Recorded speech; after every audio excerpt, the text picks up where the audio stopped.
LoveLore Library. Chapter 101. Wide and straight streets, gorgeous wooden buildings, heaven-seek pavilion, these 3 words were free and unrestrained, without the slightest bit of mystery. Of course, this wasn't Canyon Dwell City, but a large cultivator city within the borders of the northern dynasty called Song City. The reason he ran so far wasn't because he had nothing better to do. Although he had to return to Heaven-Seek Pavilion, Chinyu didn't want to return with his original identity. If he changed his appearance and ran further away, then even if Heaven-Seek Pavilion had supernatural powers, they still wouldn't be able to determine who he was, right? Welcome to Heaven-Seek Pavilion. The female cultivator bowed. Her voice was warm and gentle, making one feel as if they were bathing in a spring breeze. Her appearance, clothes, and bearing were all excellent. Disregarding everything else, Heaven-Seek Pavilion did a good job in receiving guests. At the very least, looking at the scenery in front of them made one feel relaxed and happy. Chinyu nodded. I have some questions that I hope to obtain answers from Heaven-Seek Pavilion. The female cultivator smiled. My pavilion will not disappoint you. Please follow me. She turned and led the way.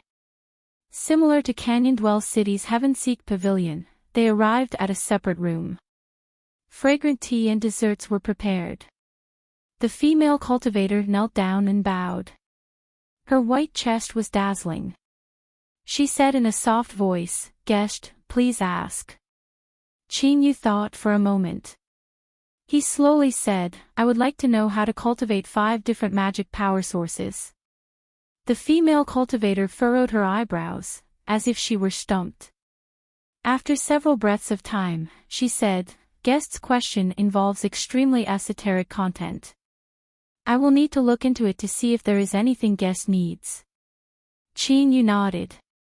The female cultivator bowed and drew back. She left the private room and avoided the line of sight as she walked into the inner passage. Her smile faded and was replaced with a dignified expression. She called over a guard and whispered some orders. Without stopping, she soon arrived in front of a black wooden house in the rear courtyard. She respectfully said, Master, there is a guest who wishes to inquire about the 5 elemental magic power sources. After a brief pause, a hoarse voice sounded out from the wooden house. Investigate and determine his identity. The female cultivator lowered her head. I have already ordered someone to do so. As soon as he finished speaking, the guard from before hurried over. He first bowed to the wooden house, then presented the jade slip with both hands before turning around and retreating. From beginning to end, he did not say a word. The female cultivator probed him with her divine sense and revealed a trace of surprise. She said in a soft voice, reporting to Master, this person is the disciple of a mysterious alchemy grandmaster. He is the Chinyu of the destroyed Southern Empire's Eastern Mountain sect. Several years ago, he went to the Canyon Dwell City Branch Division and purchased 4 types of problems and solutions to breaking into the Golden Core realm. According to the information sent back by Fish Scout, Chinyu's current status is Immortal Eclipse Valley's junior uncle. He once successfully refined a 5th-grade pill and attracted pill tribulation. If Chinyu were here, he would definitely be panic-stricken. His basic information was contained in this jade slip without any mistakes or omissions. The wooden house was silent for a long time. Then, a voice sounded out. Chinyu comes from Immortal Eclipse Valley and he also seeks information related to the 5 elemental magic power sources. Could it be related to the 5-element sword array? This is quite interesting. Whoosh, ripples appeared on the door of the wooden house, and a jade slip flew out. It seemed that this wooden house wasn't real, but was instead formed by some strange power. The hoarse voice said, Give him the information in the jade slip. At the same time, raise the level of information related to Chinyu to the 2nd level. The female cultivator's complexion shrank. She received the jade slip with both hands and bowed. Immortal Eclipse Valley, It seems that there is some fate between me and this old man. The voice seemed to sigh with emotion, but for some unknown reason, it caused one's heart to feel a chill. The door was pushed open. The female cultivator's face had already returned to its previous gentle smile. "Guest, please don't blame me for making you wait." Yu waved his hand. "It's fine." The female cultivator knelt down and placed the jade slip on the table. "The information that guest needs is listed in this jade slip. It is priced at 100,000 spirit stones." It wasn't that she was asking for a lion's share of the information, but that her master had bestowed her with a minimum of 100,000 spirit stones. The price she quoted was based on Yu's second-level status. Yu frowned. He hesitated for a long time and then nodded. "All right, but I will need to use several treasures in place of spirit stones." The female cultivator smiled. "Of course." Yu took out a storage bag. There were over 80,000 spirit stones inside. He hesitated for a moment and then took out 3 magic tools from another storage bag. The female cultivator inspected them. "There's no problem. These 3 magic tools are all top-grade Golden Core Realm magic tools. They can be exchanged for 20,000 spirit stones." Yu relaxed. He pointed a finger. The female cultivator nodded. "Guest, please feel free." He took the jade slip and probed it with his divine sense. Soon, Yu was immersed in it, constantly praising it in his heart. The omniscient Heaven-Seek Pavilion was just as he thought. The jade slip contained a complete method of cultivating the 5 elemental magic power sources. There was a great deal of detailed information, but it could be summarized as follows: take the 5 elemental spiritual objects as the foundation and use a secret method to refine them into your Dantian C to condense the 5 elemental magic power sources. Of course, the process couldn't be so simple. There were extremely harsh requirements for the cultivator. But this was enough. This was because the greatest requirement to refine the 5 elemental spiritual objects was a formidable soul. To Yu, this wasn't a problem at all. After a long time, he determined that he had memorized all the information in the jade slip and then retracted his divine sense. Kacha, the jade slip shattered. For some unknown reason, as Yu looked at the shattered jade slip in his palm, his heart began to race. He maintained his composure and said, "Your pavilion's jade slip is quite mysterious. I didn't feel any spell or aura, but it was actually able to self-destruct." The female cultivator smiled. "Guest isn't the first to ask about this. But this involves a secret of Heaven-Seek Pavilion, so forgive me for not being able to tell you." Yu nodded. "That should be the case." He stood up and said, "The transaction is complete. I bid my farewells." The female cultivator smiled and sent him off. After leaving Heaven-Seek Pavilion, Yu didn't stop at all. He blended into the stream of people and soon vanished. A moment later, he appeared outside Song City. He looked down at the shattered jade slip in his palm, his eyes flashing. He had tried several methods along the way, but none of them had succeeded. It was as if it were just a pile of ordinary jade slip fragments. But what was the reason for that throbbing feeling from before? After thinking for a long time, Yu shook his head and suppressed these thoughts.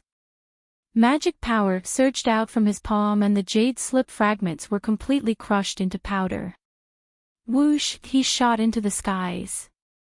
In the rear courtyard of Heaven-Seek Pavilion, within a black wooden house, a hoarse voice chuckled. "What a sharp and intelligent junior. But, if I couldn't even hide it from you, how could I establish myself in Heaven-Seek Pavilion? Interesting, interesting.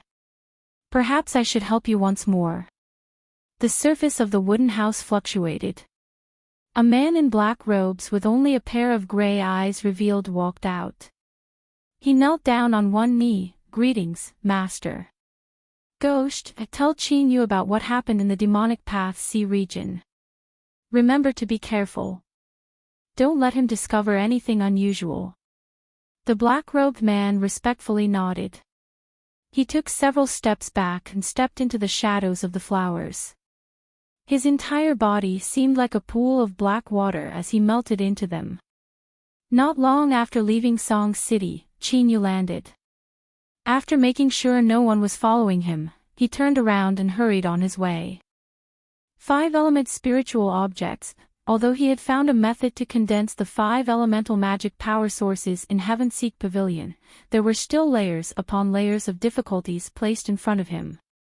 The reason spiritual objects were called spiritual objects was because they had developed their own spiritual wisdom and had their own consciousness.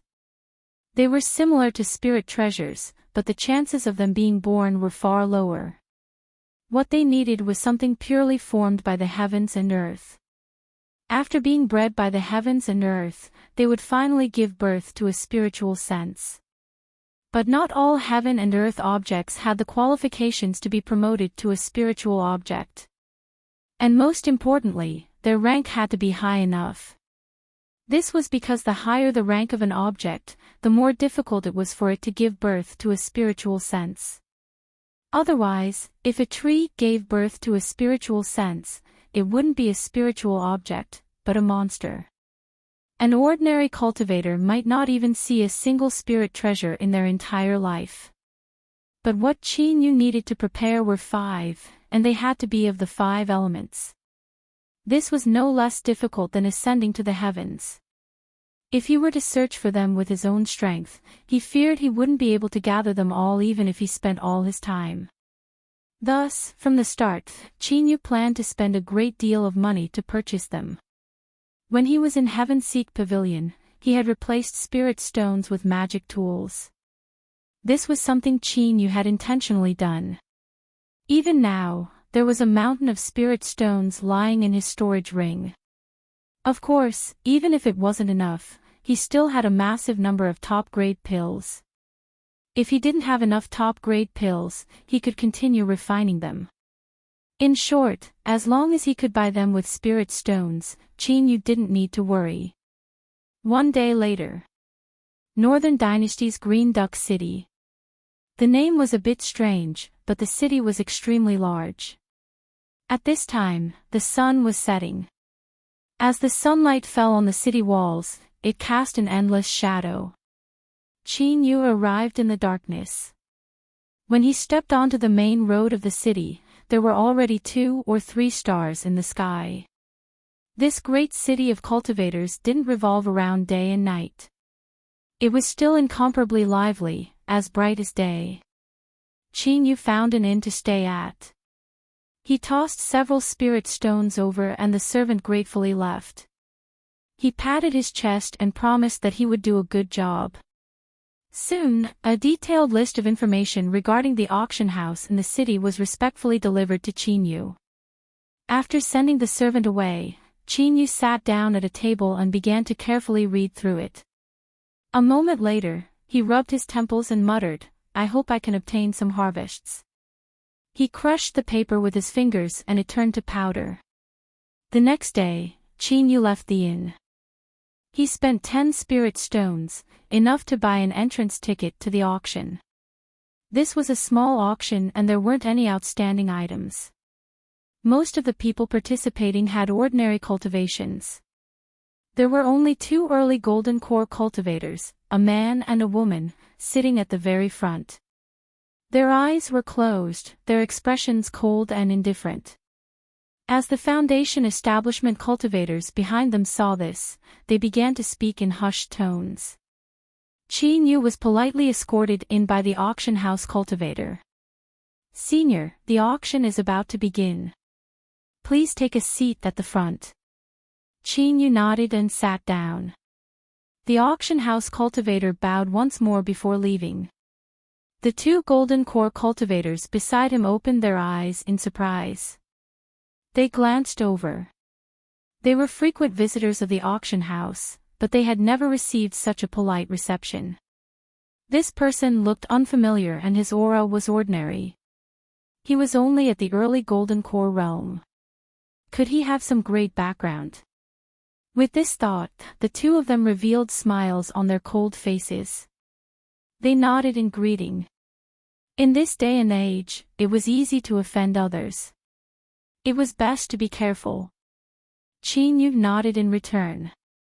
Seeing that he didn't have any intention of speaking, the two Golden Cores tactfully turned away after greeting him.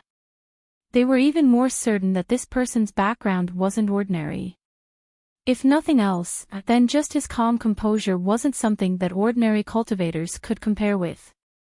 Soon, the auction began. The items were quickly traded. Most of them were auctioned by the Foundation establishment cultivators at the back, so there weren't many waves. It wasn't until an ancient deep-sea shell appeared that the eyes of the two Golden Cores brightened and they began to bid. At the same time, they couldn't help but glance at Chinyu. Seeing that he had no intention of interfering, they relaxed a little. In the end, the ancient shell was won by the female Golden Core cultivator. Although the other person was a bit disappointed, he only bitterly smiled and cupped his hands together in congratulations. The female cultivator was overjoyed. She nodded and left. It was clear that she had come here for this item. After obtaining it, she didn't plan on staying any longer. Soon, the auction came to an end. The auctioneer hesitated for a moment and then stepped off the stage. He cupped his hands together and said, "Honored guest, how may I be of service?" A Golden Core cultivator's time was precious. How could they sit here for 2 hours for no reason? Chinyu said, "I have a transaction to make and would like to see the auctioneer." He had used his previous actions to express his sincerity. The auction house quickly responded. The two Golden Cores led Chinyu into a chamber to speak. Soon after, the chamber door opened and Chinyu cupped his hands together in farewell. After he left, the auctioneer bitterly smiled. This person was indeed a financial backer, a great financial backer. Unfortunately, his standards were too high. 5-element spiritual objects. They had only heard of such things and had never touched them before, so they naturally couldn't take them out. Chapter 102. To provide you with wonderful novels to read. Stepping out of the main entrance, Chinyu frowned. He had chosen the largest auction house in the city, but even they didn't have any news of him, much less the others. But since he had come, he had to try. Perhaps there might be some unexpected harvests. In a single day, Chinyu walked through all the auction houses in the city. He even visited some of the larger treasure shops. But the facts proved that unexpected harvests were hard to find. Nothing at all. Luckily, Chinyu had already expected this.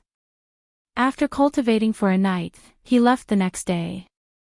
The Northern Dynasty was larger and there were more cultivators. Compared to the Southern Empire, it was more prosperous and the chances of finding a 5-element spiritual object were also higher. For half a month, Chinyu's face was covered in dust and he revealed a bit of weariness. 5 large cultivator cities, each one incomparably prosperous, but none of them had any harvests. As Chinyu was feeling disappointed, he inadvertently obtained some news from an auction house. Several days ago, there was a phenomenon occurring in Snowfall City. It was suspected that an ice attribute spiritual object had appeared.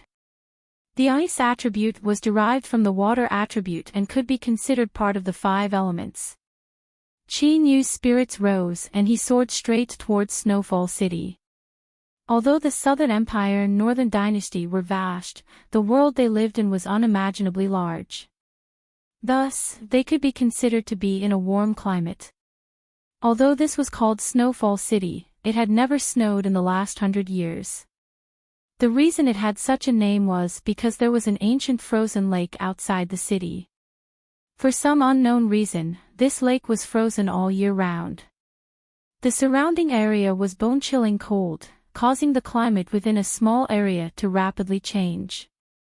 A beam of light fell down, revealing Qin Yu's figure. He let out a deep breath. As he watched the water vapor turn into white fog, he smiled. He had arrived at Snowfall City. Yun Xueqing seemed to have said that her home was in Snowfall City, but the main reason he came here was for the ice attribute spiritual object. If it wasn't necessary, he wouldn't bother her. With a step, Qin Yu appeared at the city gates. Several guards felt his aura and hurriedly cupped their hands together in greeting. Shwa, shwa, two pairs of eyes swept over him. Qin Yu frowned. He didn't know why these two golden core cultivators at the city gates would reveal such hostility. However, the two only glanced at him for a moment before turning away and entering the city. It seemed that the news of an ice attribute spiritual object appearing had already spread throughout the high-level cultivators. If the two of them thought that he had come here for the spiritual object, then it made sense for them to subconsciously be hostile towards him. Qin Yu's eyes lit up. To be able to meet two golden core cultivators at the city gate, it was clear that there were many strong cultivators gathered here. Then, this matter was clearly not groundless. With regards to the five-element spiritual objects, Qin Yu was in a much better mood. As he looked in the direction that the two golden cores left in, his lips curled up in a smile. That's right, I'm here for the Fae. All of you can rest. He strode into the city and looked for a place to stay as usual. Then, he tried to find a way to gather information. Qin Yu didn't want to disturb Yun Xueqing, but he never expected that she would jump in front of him on her own initiative. That's right, he jumped over. He sat down near the window of the restaurant. The food and wine had just been served, and just as he was about to quietly listen to the gossip from all sides, the window on the top floor of the restaurant suddenly shattered. Yun Xueqing's complexion paled and she jumped out, falling straight towards him. Although Yun Xueqing had hurriedly turned around at the last moment, the fluctuations of magic power still sent the food and wine flying away. If it weren't for Qin Yu's quick retreat, his fate would have been miserable. Fellow Daoist Qin. Yun Xueqing's anger turned to surprise. Qin Yu cupped his hands together. Miss Yun, I am flattered by your unusual welcome. Yun Xueqing blushed red. But before she could say anything, two figures rushed out from the shattered window. Where do you think you're going? Stop. Qin Yu frowned. He stepped forwards and punched out with his fist. Bang! The two figures violently paused, as if they had struck an invisible barrier. They were sent flying backwards at an even faster speed. The two of them spat out a mouthful of blood. Their faces were filled with fear as they turned and fled. Qin Yu hesitated for a moment. He didn't continue chasing after them. He turned and asked, Miss Yun, what happened? Yun Xueqing bitterly smiled. It's a long story. I'm lucky that I ran into fellow Daoist Qin, otherwise I would have been in deep trouble. She looked around. This isn't a good place to speak. Fellow Daoist Qin, please follow me home. Perhaps feeling that her words were a bit inappropriate, she blushed red and hurriedly explained, after I returned, I informed my family of fellow Daoist Qin's assistance. My father said that he wanted to properly thank you, and in addition to today's matter, fellow Daoist Qin must not refuse. Qin Yu thought for a moment and nodded. He didn't really want to accept the Yun family's thanks. But, according to his inference, the Yun family should be a powerful force in Snowfall City, so they should have some understanding of ice attribute spiritual objects. If he could learn a thing or two from the Yun family, it would be far more useful than aimlessly searching around. Yun Xueqing was overjoyed. Fellow Daoist Qin, please follow me.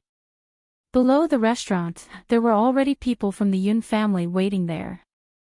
It was only because they saw that their family's miss was fine that they didn't rashly enter. As they saw Yun Xueqing lead Qin Yu downstairs, they quickly gathered around and asked what was going on. Yun Shueching said a few simple words and sent them away. After a moment of hesitation, she said, "Fellow Daoist Qin, please enter the carriage with me." The carriage was in front of the restaurant. Pulling the carriage was a strange beast with blue fur. Its aura was actually at the Foundation establishment realm. This undoubtedly proved Qin Yu's guess. This Yun family had a considerable background. The commotion here had already attracted a great deal of attention. Qin Yu didn't delay any longer. He nodded and entered the carriage. Behind him, several young girls who seemed to be Yun Shueching's maids subconsciously dropped their jaws.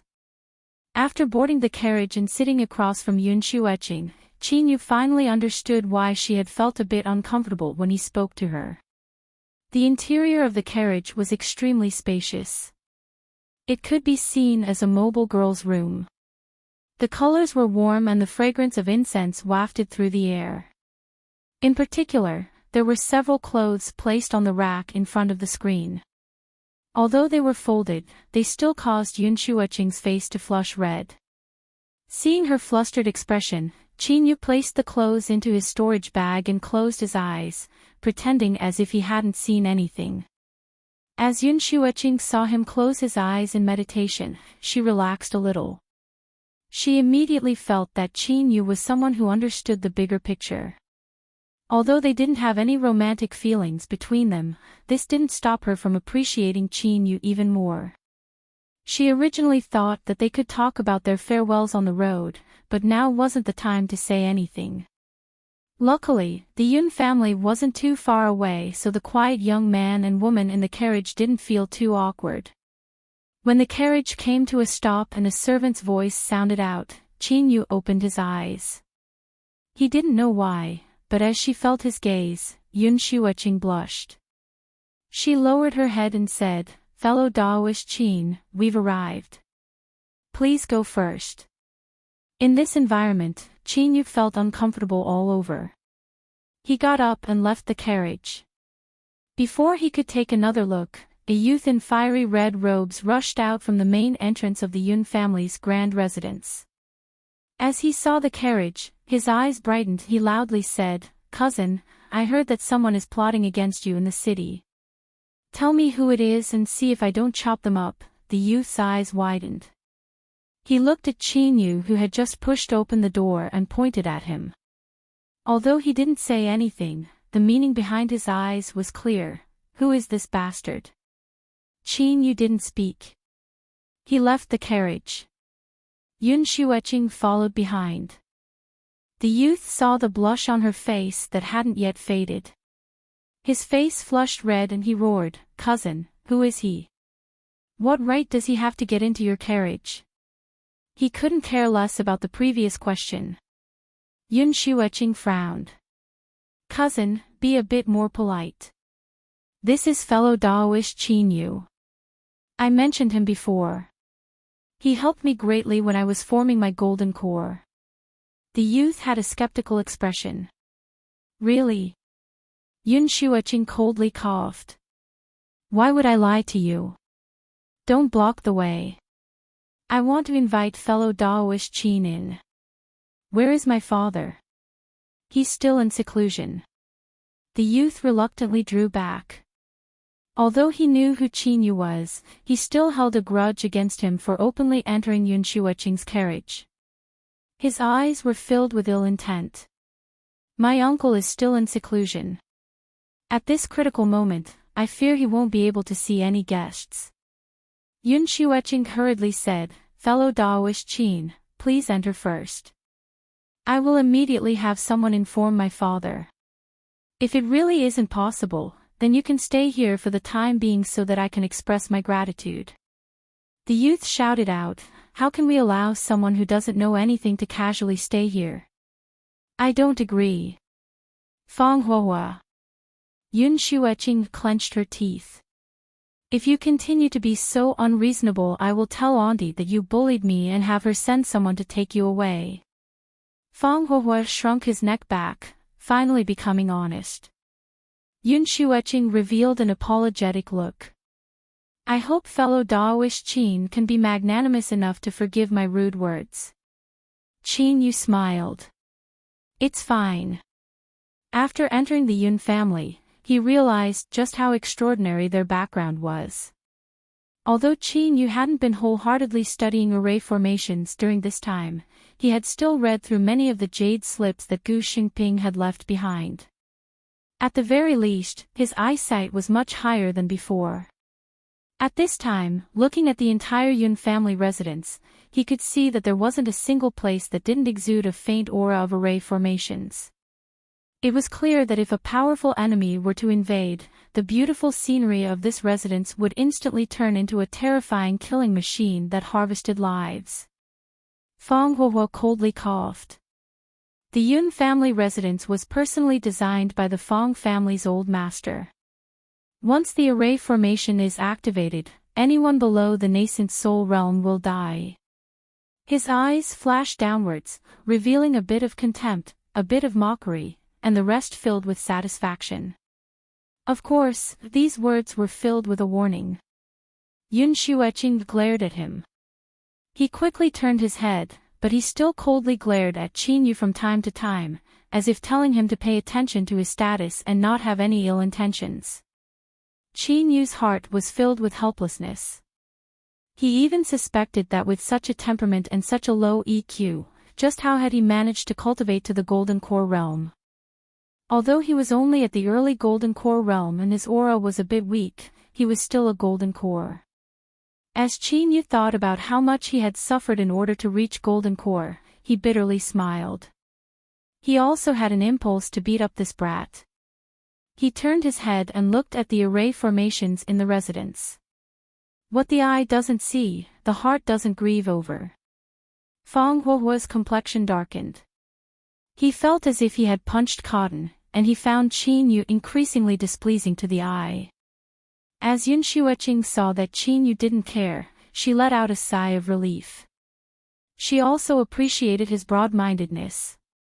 She looked at her cousin who had just stepped into Golden Core through some dog's hit luck and found him displeasing to the eye. She wanted to drive him away, but she was afraid that it would backfire, so she lowered her head and ignored him. The Yun family's main hall was nearly a small temple, but it had an extraordinary atmosphere. Several Yun family masters had already received a message from their servants. They all came out to greet Qin Yu with smiles on their faces. Fellow Daoish Qin Yu has come to visit. The Yun family is honored by your presence. Please come inside. The Yun family's second master, Yun Yi, cupped his hands together. From Xueqing's words, it wasn't hard to judge that Qin Yu was a tyrannically strong wandering cultivator. This sort of person had no worries and did things according to their whims. Although they didn't have any foundation, they were the most difficult to deal with. Although the Yun family didn't fear him, since he had saved Xueqing, they should take advantage of this opportunity to be on good terms with him. Chapter 103. Qin Yu smiled in return. After exchanging some pleasantries, he entered the hall and took a seat.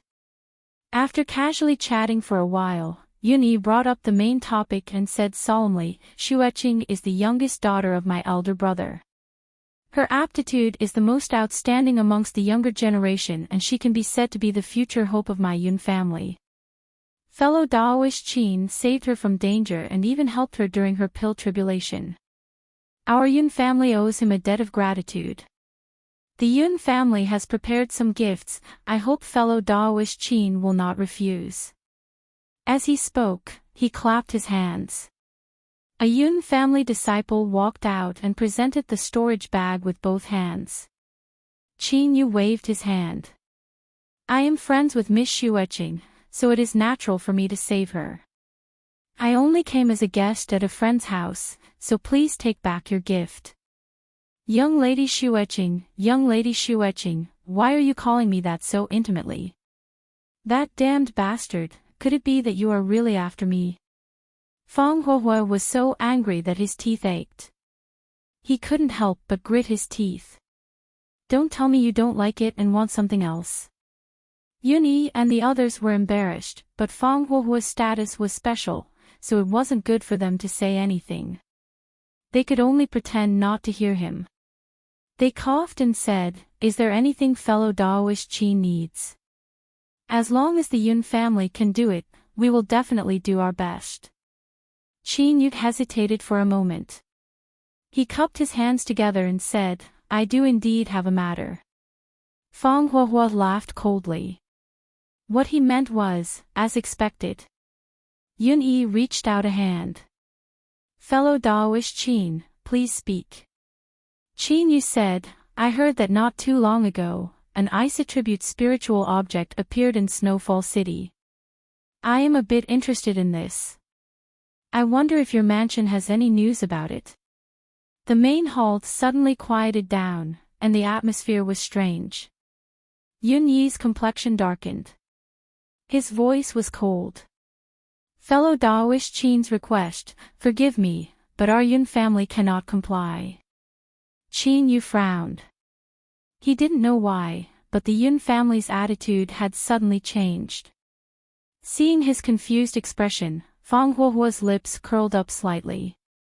He thought to himself, "Put on an act, I'll tear it off for you." "Qin Yu, I really admire you a bit.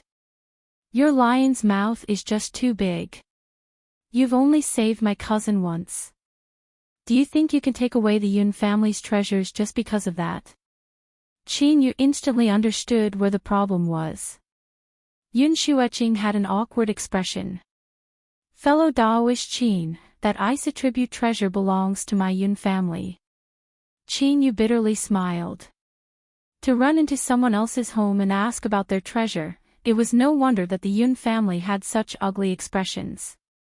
Anyone else would have done the same. He clasped his hands and spoke seriously, "My apologies, I was too rash. I just came to the Driftsnow city and didn't know about all these." Yuni nodded, "So it's like that. Since I can't provide any information, please accept my gift." Right now in the Driftsnow city, who didn't know that the ice attribute treasure was in the hands of the Yun clan? If not, why would they activate all the formations in the Yun clan?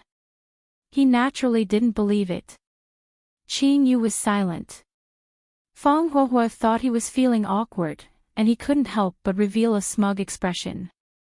With today's matter, this brat's threat was now useless.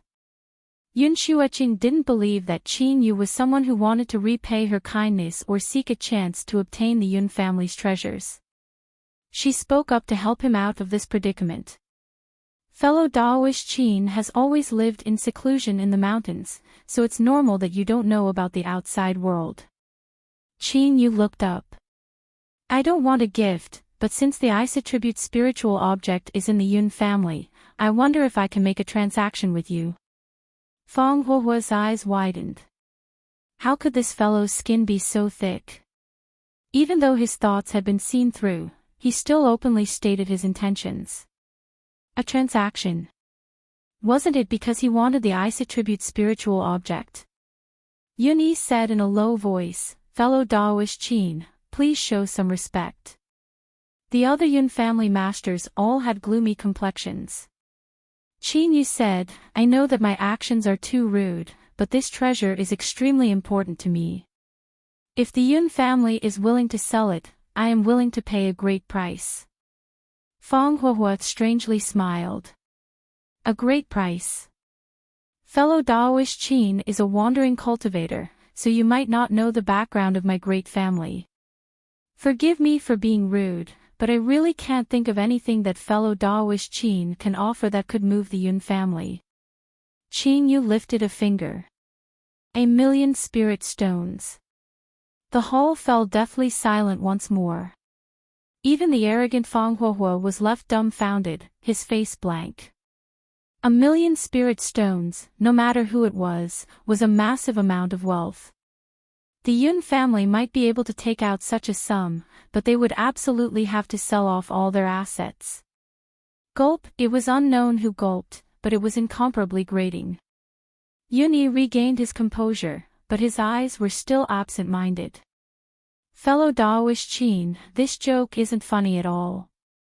Qin Yu lightly said, "If the Yun family agrees, then I will bring spirit stones to visit you within a month." With this, no one thought he was joking anymore. The eyes of the several Yun family masters flashed with a burning heat. They never imagined that this ordinary-looking cultivator would actually have such astonishing wealth. 1,000,000 spirit stones. This was enough to tempt a nascent soul-old monster to take action. If they could keep him here, the atmosphere in the hall became increasingly heavy. Qin Yu seemed to not feel anything, his expression calm. Suddenly, a calm voice echoed in from outside. "No matter how many spirit stones it is, the Yun family will not sell the ice attribute treasure." A middle-aged cultivator stepped forwards. As his eyes opened and closed, they were filled with dignity and dignity. This aura, hollow nascent soul realm. Yun Xueqing hurriedly stood up. "Father." She hesitated. Yun Fan lifted a hand. "Fellow Daoist Qin saved my daughter, and I am deeply grateful for that. Besides the ice attribute treasure, you may ask for anything else. As long as I can do it, I will not refuse." Qin Yu sighed inwardly. He now understood why the Yun family had such a firm attitude. This ice attribute spiritual object was likely something the Yun family patriarch had prepared to help him break into nascent soul. Compared to a nascent soul cultivator, even 1,000,000 spirit stones was nothing. He stood up and cupped his hands together. "If that's the case, then I will disturb you. Farewell." Yun Fan bowed in return. "My words are still valid. If fellow Daoist Qin ever changes his mind, then feel free to speak. Someone, send fellow Daoist Qin out of the mansion." Qin Yu strode away. Yun Xueqing stood up to chase after him. Yun Fan shouted out, "Stop! Father!" Yun Fan frowned. "Sit down." Yun Xueqing's eyes turned red. She didn't dare to disobey and sat down. Yun Yi and the others bowed. "Greetings, Patriarch." Fang Huohua had a smug expression. "Uncle, I was the one who discovered this person's wild ambitions first." Yun Fan nodded and sat down in the seat of honor. A manager hesitated. He said, "Patriarch, if Qin Yu dares to offer 1,000,000 spirit stones, then he must be rich. Why let him leave so easily?" Sensing Yun Xueqing's angry gaze, he awkwardly coughed. "Moreover, he first had evil thoughts towards my Yun family's treasure." Yun Fan frowned. "There is no need to mention this again. In the end, Qin Yu saved Xueqing. The Yun family will not repay kindness with enmity. Moreover, do you really think he can take out 1,000,000 spirit stones?" Yun Yi shouted out, "Patriarch, are you saying that he is probing us?" The other managers were suddenly enlightened. They felt as if they had been played. They clenched their teeth. 1,000,000 spirit stones, just what sort of wealth is that? Even a nascent soul cultivator might not be able to take out such a sum, much less a cultivator who lives in seclusion in the wilderness. Our minds were shaken for a moment and we weren't able to respond. We allowed this person to see a joke. How hateful. That must be it. Fang Huohua relaxed. So this brat was just pretending to be a wolf. I say, how could this brat possibly be richer than me? Uncle, it seems that Qin Yu is probing our Yun family on behalf of someone else. Yun Fan nodded. That is indeed a possibility. Humph. I think it was Uncle's cultivation that scared that Qin Yu away. That's why he didn't dare to spout any more nonsense and left with his tail between his legs. Fang Huohua sneered. Yun Yi and the others nodded. Yun Fan turned around. Xueqing, don't associate with this person in the future. Yun Xueqing panicked. Father, fellow Daoist Qin isn't that sort of person. Yun Fan coldly shouted, Father, I don't care who he is. From what I know, this person isn't someone you can befriend. Do you hear me? Yun Shuoqing opened her mouth but didn't know what to say. She remained silent. Leaving Snowfall City, Qin Yu looked at the frozen lake and shook his head, a bitter smile on his face. The ice-type spirit item was actually in the hands of the Yun family. Yun Shuoqing had shown graciousness to him. Even if she didn't know, he couldn't pretend to be ignorant. Great waves surged in his heart. Finally, he gave up on any thoughts of attacking the Yun family. If it was someone else, so what if it was a fake nascent soul? Did they really think that he would be afraid? Let's go. Since they couldn't snatch it away, staying in the Driftsnow city would only be a waste of time. Shwa, with a flash of light, Qin Yu shot up into the skies. But soon, his complexion changed and he looked forwards. A faint smell of blood wafted through the wind. There seemed to be cries and screams in his ears. If this were an ordinary slaughter, Qin Yu would have seen it many times and wouldn't have cared. But these cries and screams seemed to be from women and children. Whoosh, Qin Yu's speed increased. After rushing over a high slope, he could clearly see the situation behind him. It was clear that this was a deliberate ambush. Nearly all of the guards had been slaughtered. Only a small number of men were still fighting to the death, wounded. The long caravan had been cut into several sections. Several carriages were burning, making the blood around them even more dazzling. The corpses of women and children were lying on the ground. As Qin Yu saw this, his pupils shrank. Bang! The ground collapsed. Qin Yu rushed forwards, punching out a fist. A black-clothed man was sent flying backwards with a miserable scream. With loud crackling sounds, the man was smashed into pieces before he even fell to the ground. Like a tiger entering a flock of sheep, Qin Yu angrily attacked.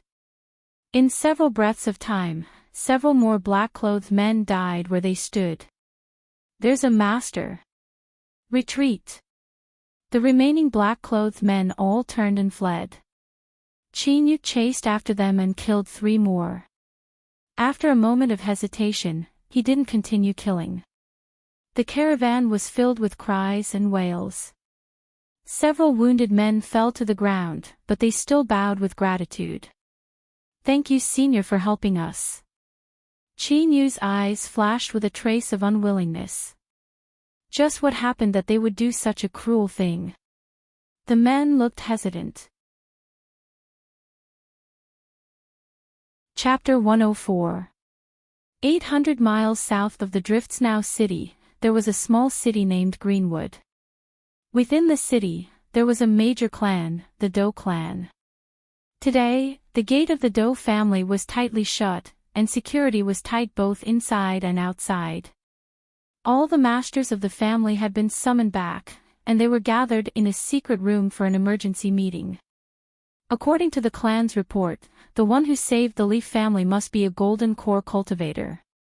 It's not an ordinary golden core. I think it's at least a mid-stage golden core. It's not impossible for him to reach the late stage. You've seen the corpses we brought back. All the bones in the body were shattered with a single punch. This kind of power is too terrifying. The more they discussed, the more flustered the Doe family became. Even now, they were still confused.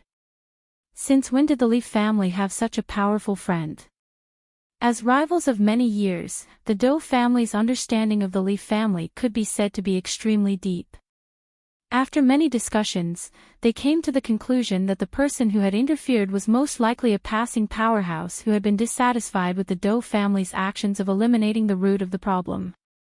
This made everyone in the Doe family relax a little.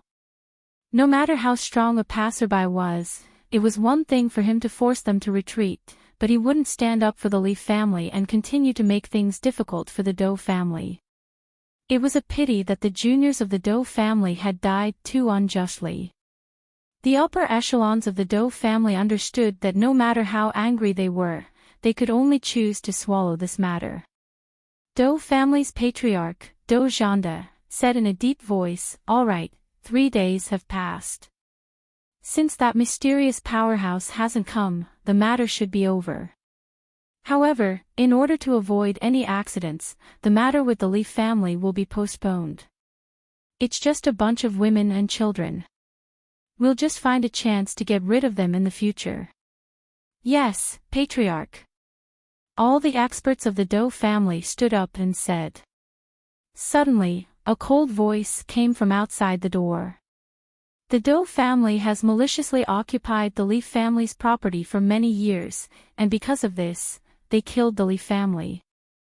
Their crimes are extremely heinous, and everyone has the right to punish them." "Who is it?" Dou Zhanda roared in anger. The chamber's door opened and Qin Yu stepped in. His face was cold and callous, without the least bit of emotion. A moment later, he turned around and left, closing the door behind him. After that, when night fell, the Dou family did not see any movement in the secret chamber.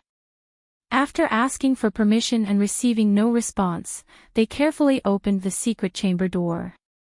Then, everyone froze on the spot, their faces pale.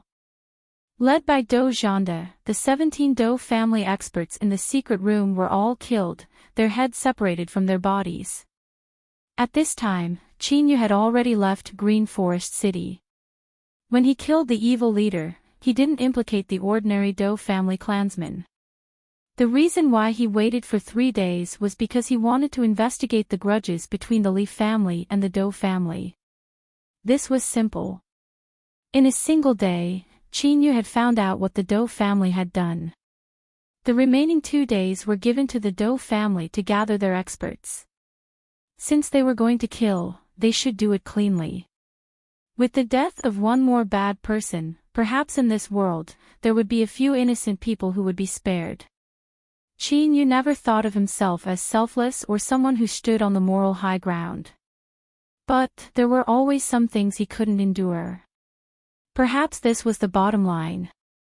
A light flashed in his hand and a black jade slip appeared. He said in a soft voice, "Everyone from the Leaf family, I have avenged you. Please rest in peace." A gust of wind stirred up in the air, causing the leaves to rustle. It seemed as if they were thanking him, but also as if they were sighing in relief. Qin Yu was silent for several breaths of time. He probed the jade slip with his divine sense. He wanted to see just what sort of news could cause the Dou family to act so murderously and completely exterminate the Leaf family. A moment later, Qin Yu laid down the jade slip, a complex expression on his face. He didn't know just what sort of mood he was in right now. Snowfall City's Yun family had suffered a setback, and when they left the city they were ambushed. After rescuing them, he obtained a jade slip. Within the jade slip was some recent secret news of the demonic path. The demonic path had made a great move in the sea region, and it seemed to be related to some great treasure. It involved spiritual objects of the 5 elements. That's right, spiritual objects of the 5 elements. Moreover, there was more than one. Qin Yu never imagined that he would obtain such precious news in such a way. Perhaps this was the faint will of the dark world repaying him for his good deeds. After thinking for a long time, Qin Yu let out a deep breath, a firm look on his face. It seemed that he would have to go to the sea region. The Southern Empire was located in the south and the Northern Dynasty was located in the north. The 2 countries covered an extremely large area, so large that it was impossible for an ordinary cultivator to travel through them in their entire lives. But even if the territory of the 2 countries was added together, it wouldn't even be a tenth of the sea region, or even 100th of it. This was because for the endless years, no one had ever reached the other side of the sea. It was as if it were infinite, as boundless as the starry skies. In the vast sea region, some islands would occasionally appear. They were like pearls that adorned the deep blue curtain of the sea. In ancient times, there were cultivators who, for various reasons, would step into the sea region and settle down on the islands. In normal circumstances, these people were collectively referred to as cultivators from the sea region. Of course, they were at most guests and not the masters of the sea region. The ones who truly controlled the entire sea region, the overlords of the sea, were the monster races of the sea, their numbers so terrifying that it was impossible to count them all. There were even human cultivators who predicted many years ago that if it weren't for the monster races being unable to leave the sea for too long, the Southern Empire and Northern Dynasty would have been occupied by them. At this time, Chinyu was in such a sea region. Beneath him was a small island that was over 10 miles wide. There were clear traces of artificial transformation on the island. Verdant trees formed a shade that swayed in the sea breeze. Fellow Taoist, come down and rest your feet. After our sea-gazing cape, there isn't a suitable place to stay for another several thousand miles. Beneath a pergola on the island, a cultivator selling sea items shouted out. His face was black from the sea breeze and his white eyes were particularly eye-catching. Sea items sounded very general, but the truth was that all cultivators who set foot in the sea region needed equipment. For instance, a compass used to determine direction. It was a simple magic tool, but it could allow one to constantly maintain their direction in the sea region without any direction. There was also the Thousand Craft House. This was a treasure woven from a special type of vine.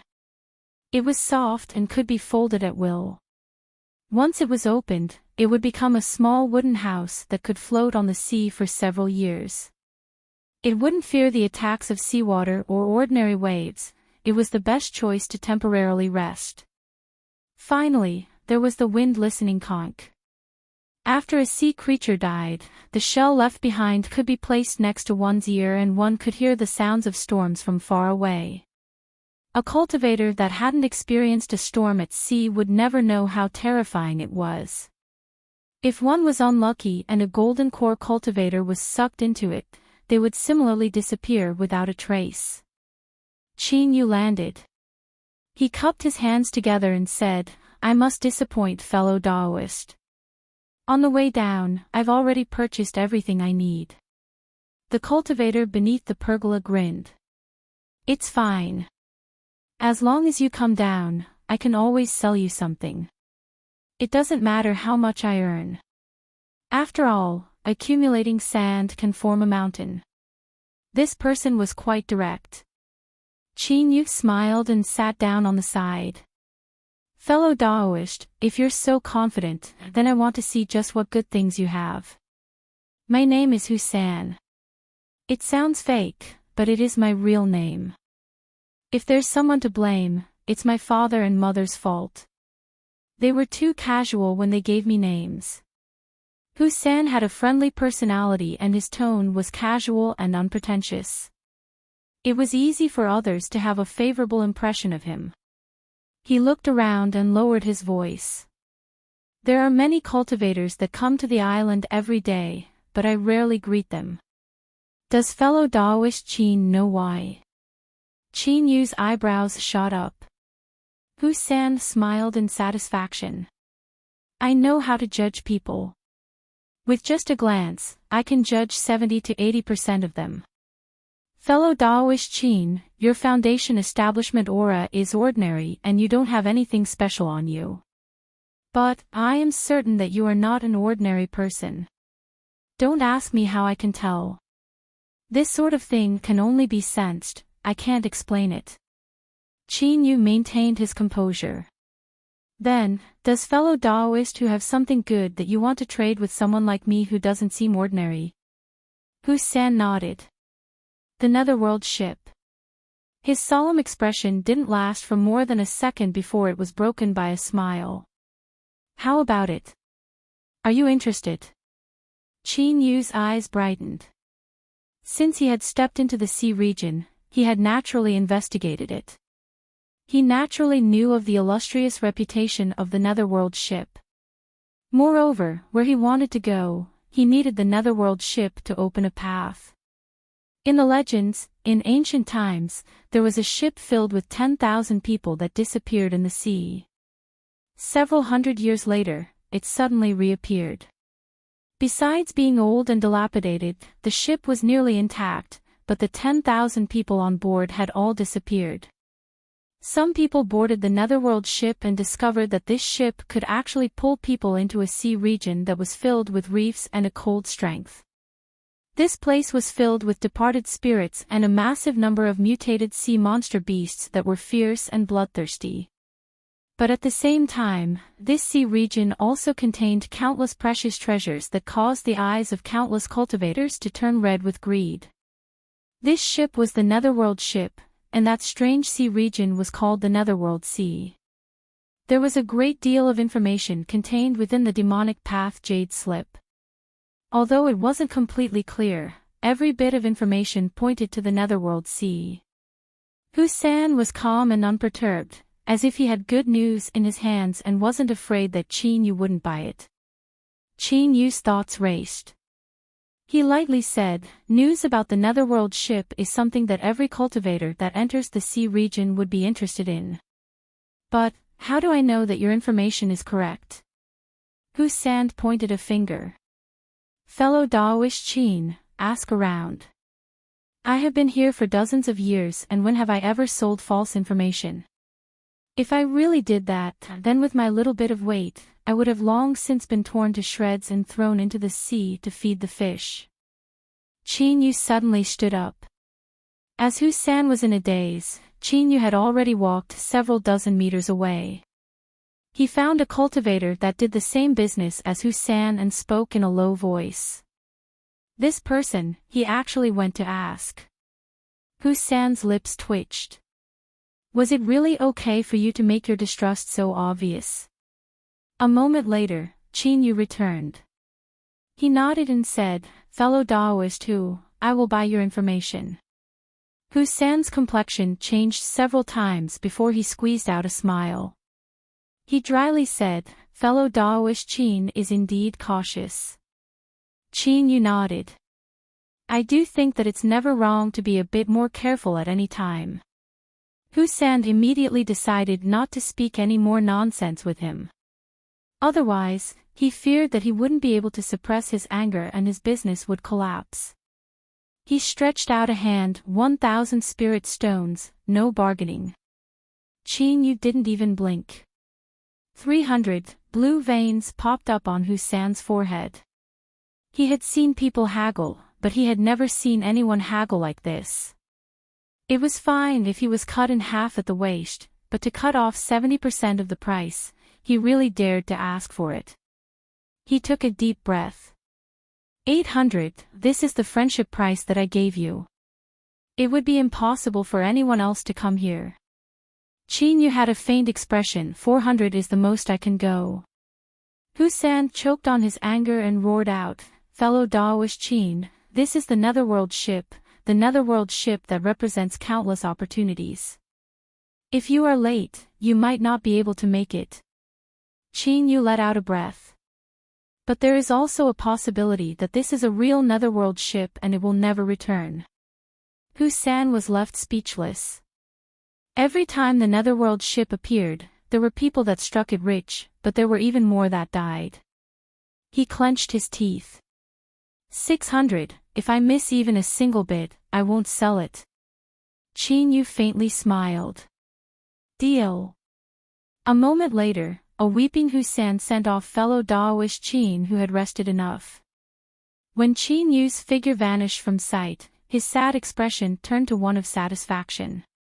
"Hee hee, brat, you want to fight with me? You are still too young." Chapter 105. This is the network that provides you with wonderful novels to read. The boy that old 3 spoke of had a calm expression. After leaving the island, he used the compass to guide him towards the place where the Netherworld ship would appear. He was well aware that 600 spirit stones was a great loss. After all, once news began to spread, its value would rapidly fall. Qin Yu had cut down the price and observed Old 3's actions in order to determine just how much value the information in his hand still had. The results allowed him to feel a little more at ease. News of the Netherworld ship shouldn't have spread out on a large scale yet. While he couldn't be considered to have taken the lead, he shouldn't be the last to find out. Of course, another function was to tell those around him that he was extremely poor and wasn't some fat sheep that didn't care about a few hundred spirit stones. The sea region was vast and boundless. To a certain degree, the degree of chaos and darkness here was far beyond what the land could compare with. Although he wasn't afraid, it was always better to have less trouble. As he raced along, he didn't encounter any unlucky tsunamis that would cause people to pale at the mere mention of them, nor did he encounter any murderous activities.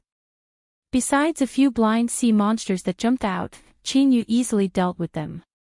His journey was unbelievably smooth. Half a month later, after traveling at least 100,000 miles, Chinyu entered the deep sea. Of course, this so-called deep sea was only what cultivators believed. In terms of the entire sea region, this depth was only the periphery. The three black islands were arranged in a triangular formation. Whirlpools appeared and disappeared from time to time. It could be seen how harsh the underwater environment was. Chinyu carefully checked his surroundings. After determining that this was the three mountain islands, he revealed a happy expression. He had finally arrived. The three islands were extremely close to each other and each island had an active volcano, thus they were named after the three mountains. Because the underground volcanoes were unstable and the surrounding waters were filled with reefs, even though the three islands weren't small, very few people came here.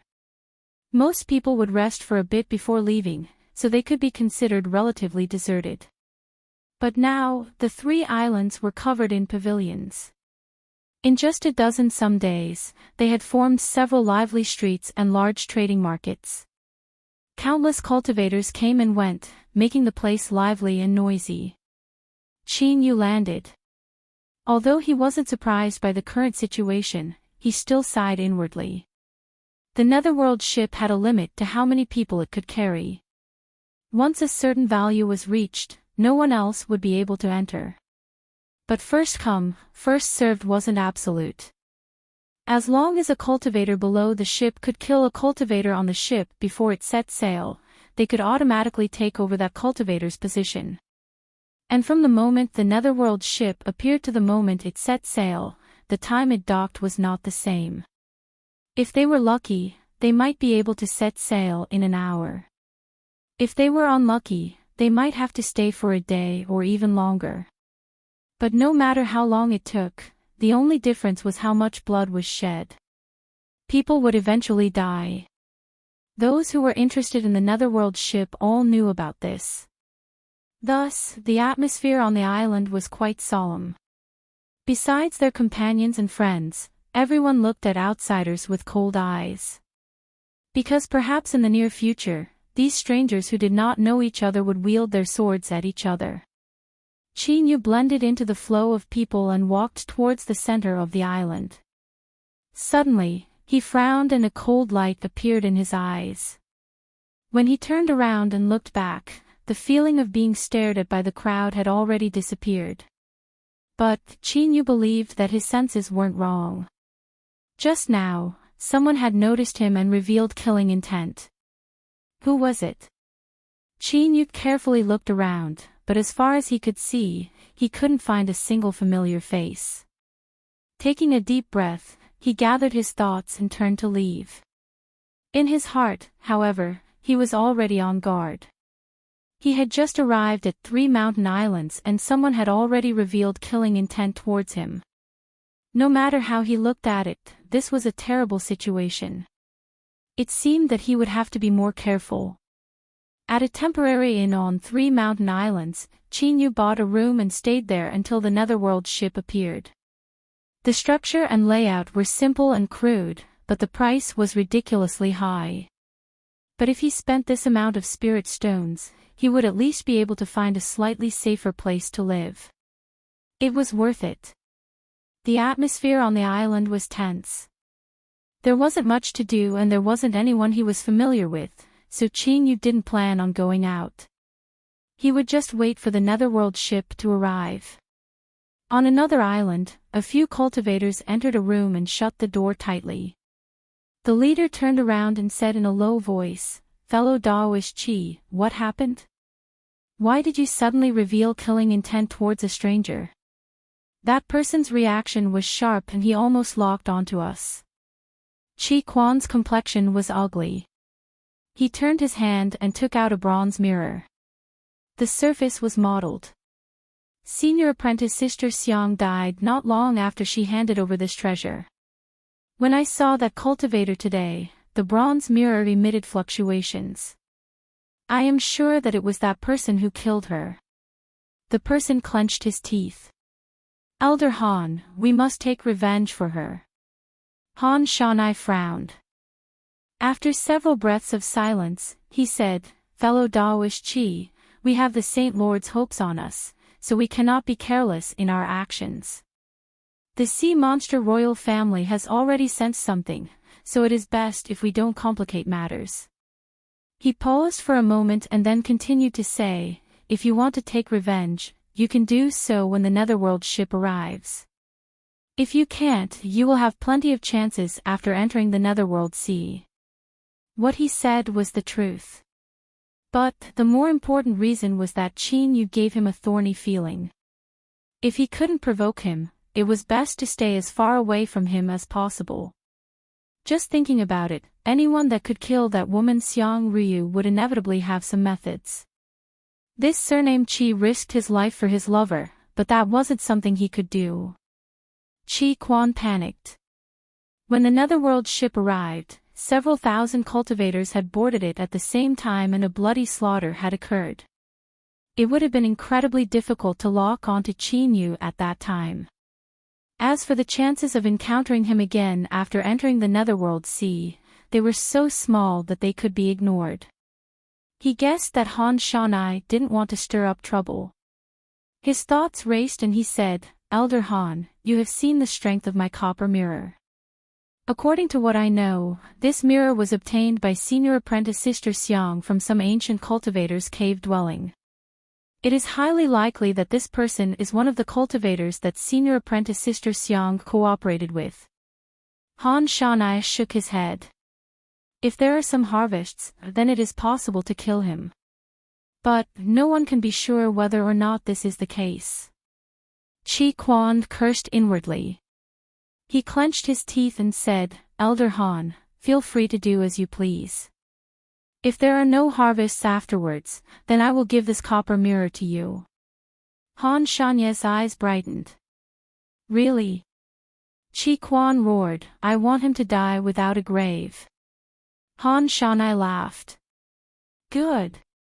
Outside the 3 mountain islands, in the inky black waters, several massive shadows were hidden. "Have you found them?" "I've locked onto them. They are on the 3 mountain islands. There are many cultivators on the islands. If we directly capture them, I fear there will be trouble." "What trouble would there be?" "These human cultivators are active in the territory of my sea races. Do you think they would dare to disrespect my sea races?" Divine sense fluctuations silently passed through the water as the several shadows communicated with each other. Suddenly, the largest shadow said, "That's enough. The human cultivators aren't easy to deal with. Their current relationship with my sea races can be considered stable, so let's avoid conflict as much as possible. Let's go take the parting water bead and secretly capture them so that we don't alert them." The other shadows nodded. Whoosh, the waves broke apart and the shadows swam into the deep sea, vanishing from sight. Qin Yu was preparing to adjust his condition to its peak when the Netherworld ship arrived. At the same time, he would maintain a low profile and not reveal his strength in front of others. This was because after he entered the Netherworld Sea region, that would be the time when the cruel competition and slaughter would truly appear. It was because of this that he had closed himself up in his room. But as Qin Yu was refining the pills, he suddenly frowned. Paw, his hand slapped the ground and he moved several feet to the side, avoiding the black iron rod that pierced out from the ground. Bang, the prayer mat was pierced through. Unable to withstand such a formidable strength, it shattered into fragments that filled the skies. Qin Yu's heart chilled. It wasn't that he couldn't control his strength, but that he had deliberately shattered the prayer mat to interfere with his line of sight. Just as his thoughts raced, there was the sound of breaking air. Several beams of dark light shot straight towards his face from behind. Before they arrived, a faint stench entered his nose. Qin Yu thrust out his palm and boundless strength gushed out from the void, imprisoning the beams of dark light. But in the next moment, his complexion changed. He stomped his feet and retreated, smashing through a wall. Bang, bang, with a deep explosion, the beams of dark light exploded at the same time. Tiny and sharp fragments shot out in all directions with a terrifying tearing strength. Qin Yu flicked his sleeves and sent the fragments flying away. His eyes instantly locked onto a shadow. Although there was no one there, his divine sense still slowed down. A fist punched out. A violent aura surged forwards like a great river. The shadow twisted and a black-robed figure appeared. He coldly snorted and thrust out his hand. But he seemed to have underestimated the strength of this fist. He stuffily coughed and drew back, anger in his eyes. However, this person clearly had some scruples. His eyes flashed and he turned to leave. Qin Yu stepped forwards and soared up like an eagle. He was sure that this black-robed person was related to the inexplicable killing intent he had felt before. Since this person had jumped out, how could he let him go? As for exposing his strength, Qin Yu suddenly realized that if he did so, he might be able to avoid a great deal of trouble when he boarded the Netherworld ship. With this thought in mind, he moved even faster. The boundless aura around him could be sensed by everyone on the 3 mountain islands. Countless cultivators looked up, their pupils shrinking. What a powerful cultivation! What a terrifying infernal energy! In an instant, countless people remembered Qin Yu's face. They secretly decided that in the future, it would be best if they didn't provoke this person. But there were also many cultivators that smirked, revealing a bit of ridicule. Just because he had a bit of strength, he dared to act so recklessly. It was clear that he was brainless. This sort of person often died the fastest, there was no need to fear him. Han Shanye's complexion darkened. If he wasn't worried that he would cause too much noise and be discovered by the sea monster royal family, why would he fear this person behind him? Now he had returned without any results and was being chased away. Not only did he not obtain any benefits, but he also lost a bit of face. This was just too hateful. Shua, Han Shanai stopped. He sneered and thrust out his palm. His momentum was vast and boundless. It was like a mountain had come crashing down on his head, leaving him beyond redemption. Qin Yu clenched his fist and punched out.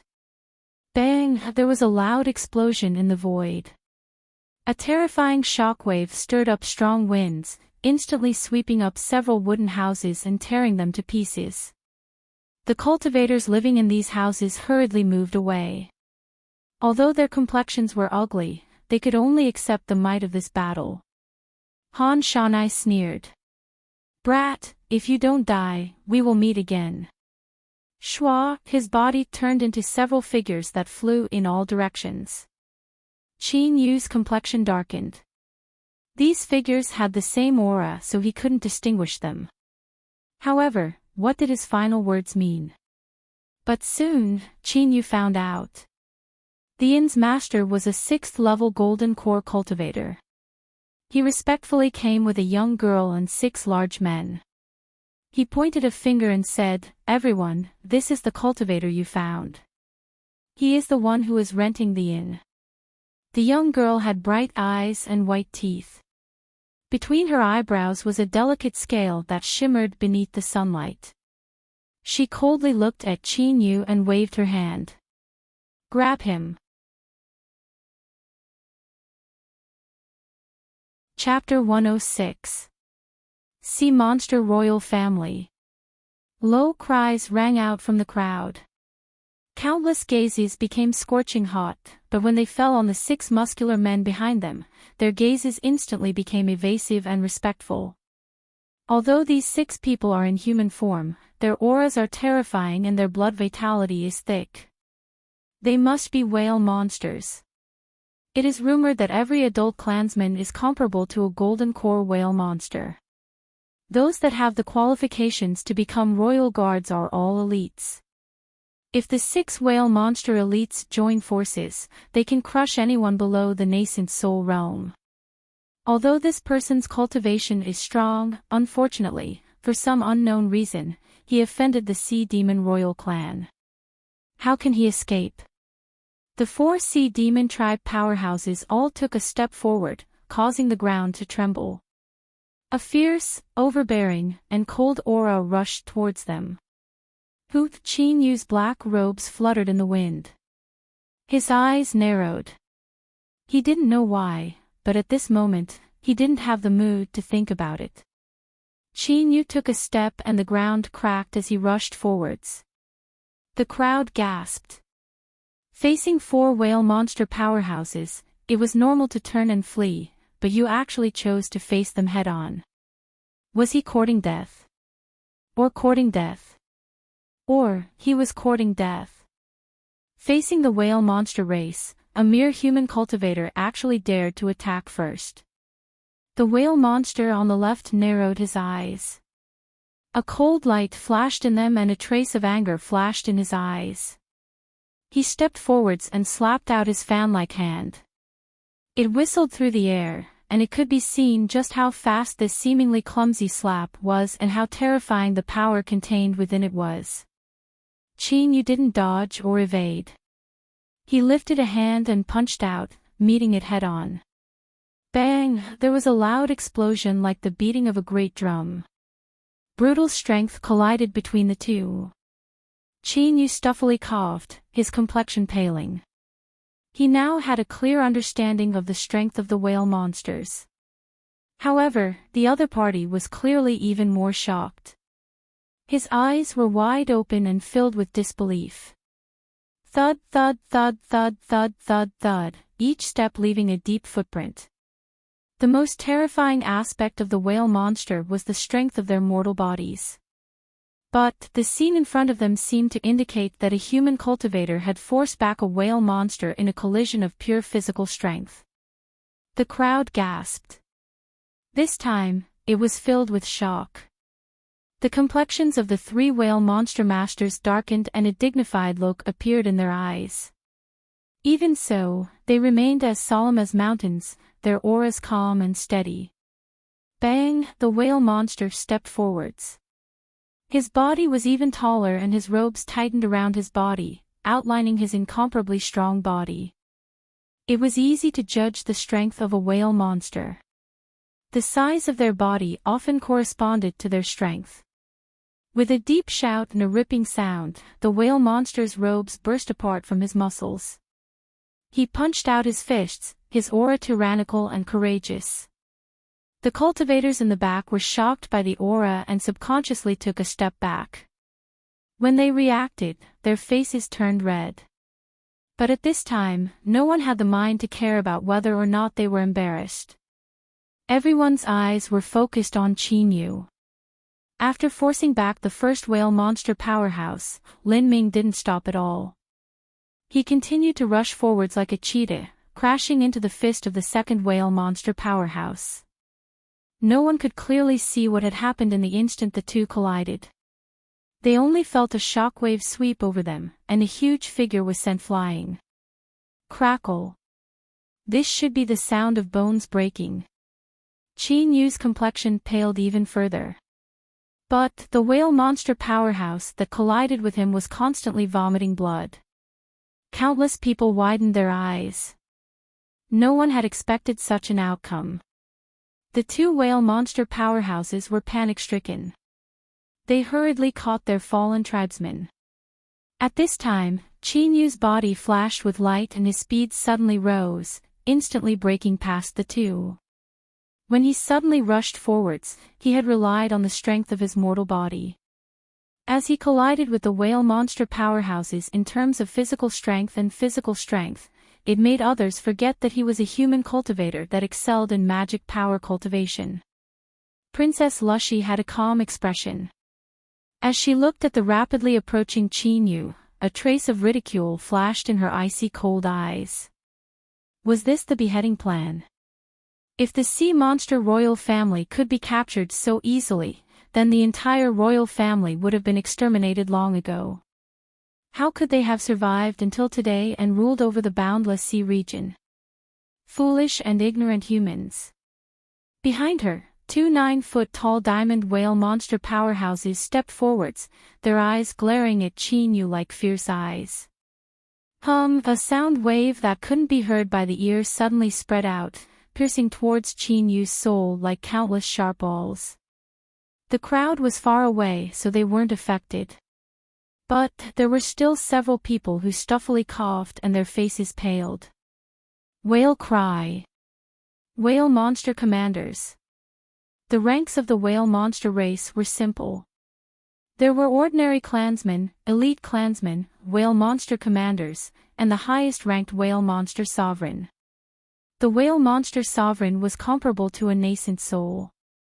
In the sea region, he could restore his true body, and every move he made possessed the power to destroy the heavens and crack the earth.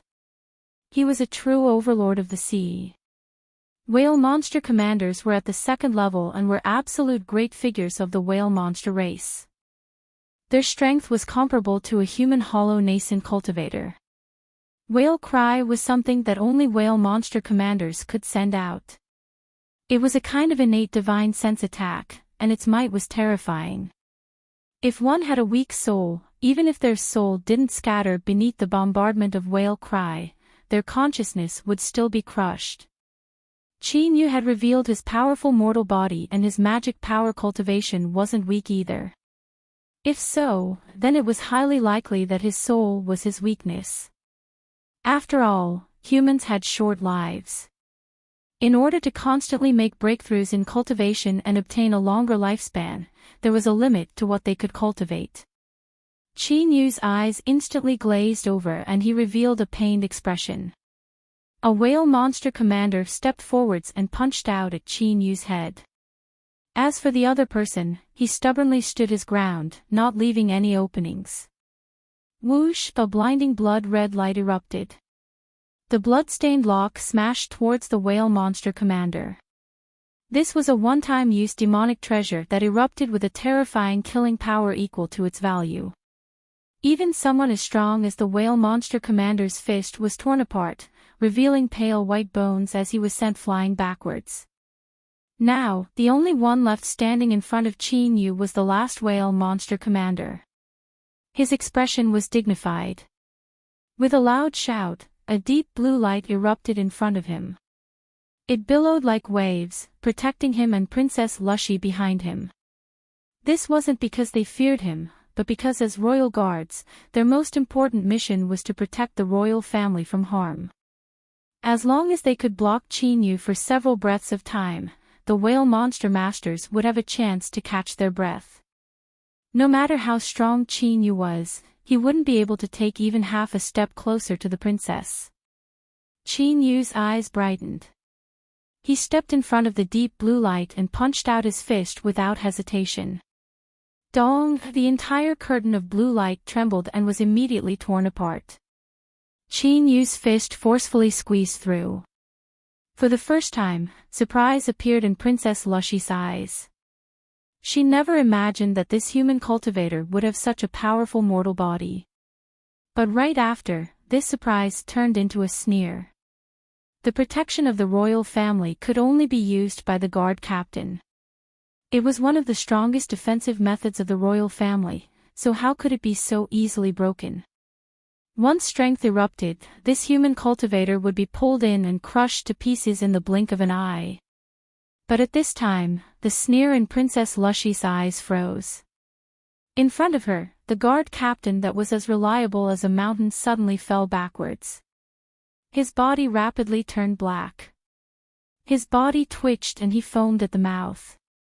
This was poison. But what sort of poison could be so terrifying and swift that it could instantly overturn the all-swallowing whale monster commander? Before Princess Lushy could wake up from her confusion, an iron-like hand grasped her slender neck and forcefully pulled her into his embrace. Hoo-hoo, beside her ears was a deep and hurried breathing. His body was so close that she could clearly feel his strong heartbeat in his chest.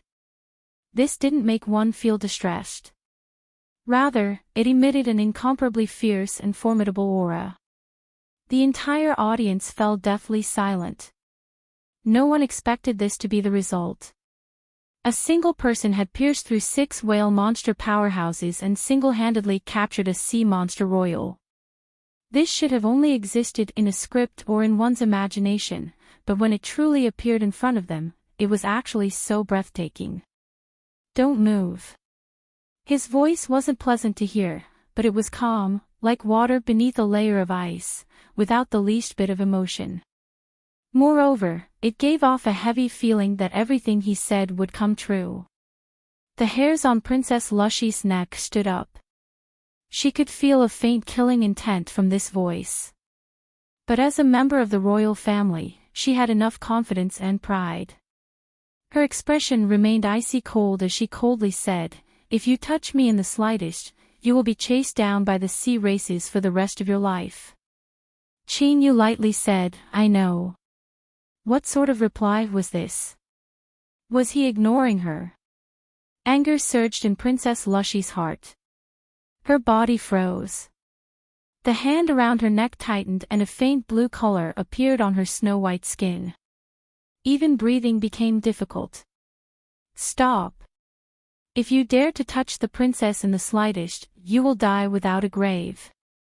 The whale monster powerhouses were panic-stricken. Besides the one who had been poisoned to the ground, everyone else rushed forwards. But none of them dared to move recklessly. If there was a medicine for regret, they would have already eaten several carts of it. If they knew this would happen, they would have rushed forwards and killed this bastard instead of allowing the princess to fall into a trap. If anything happened to the princess, their best fate would be to commit suicide. Thinking of this, the eyes of the 5 whale monsters turned red. Chinyu had no expression. "Everyone, I have no idea why I have offended the sea monster royal family, but since things have come to this point, there is no way to resolve this peacefully. In order to avoid an even worse situation from occurring, I ask that you all restrain yourselves and not chase after me.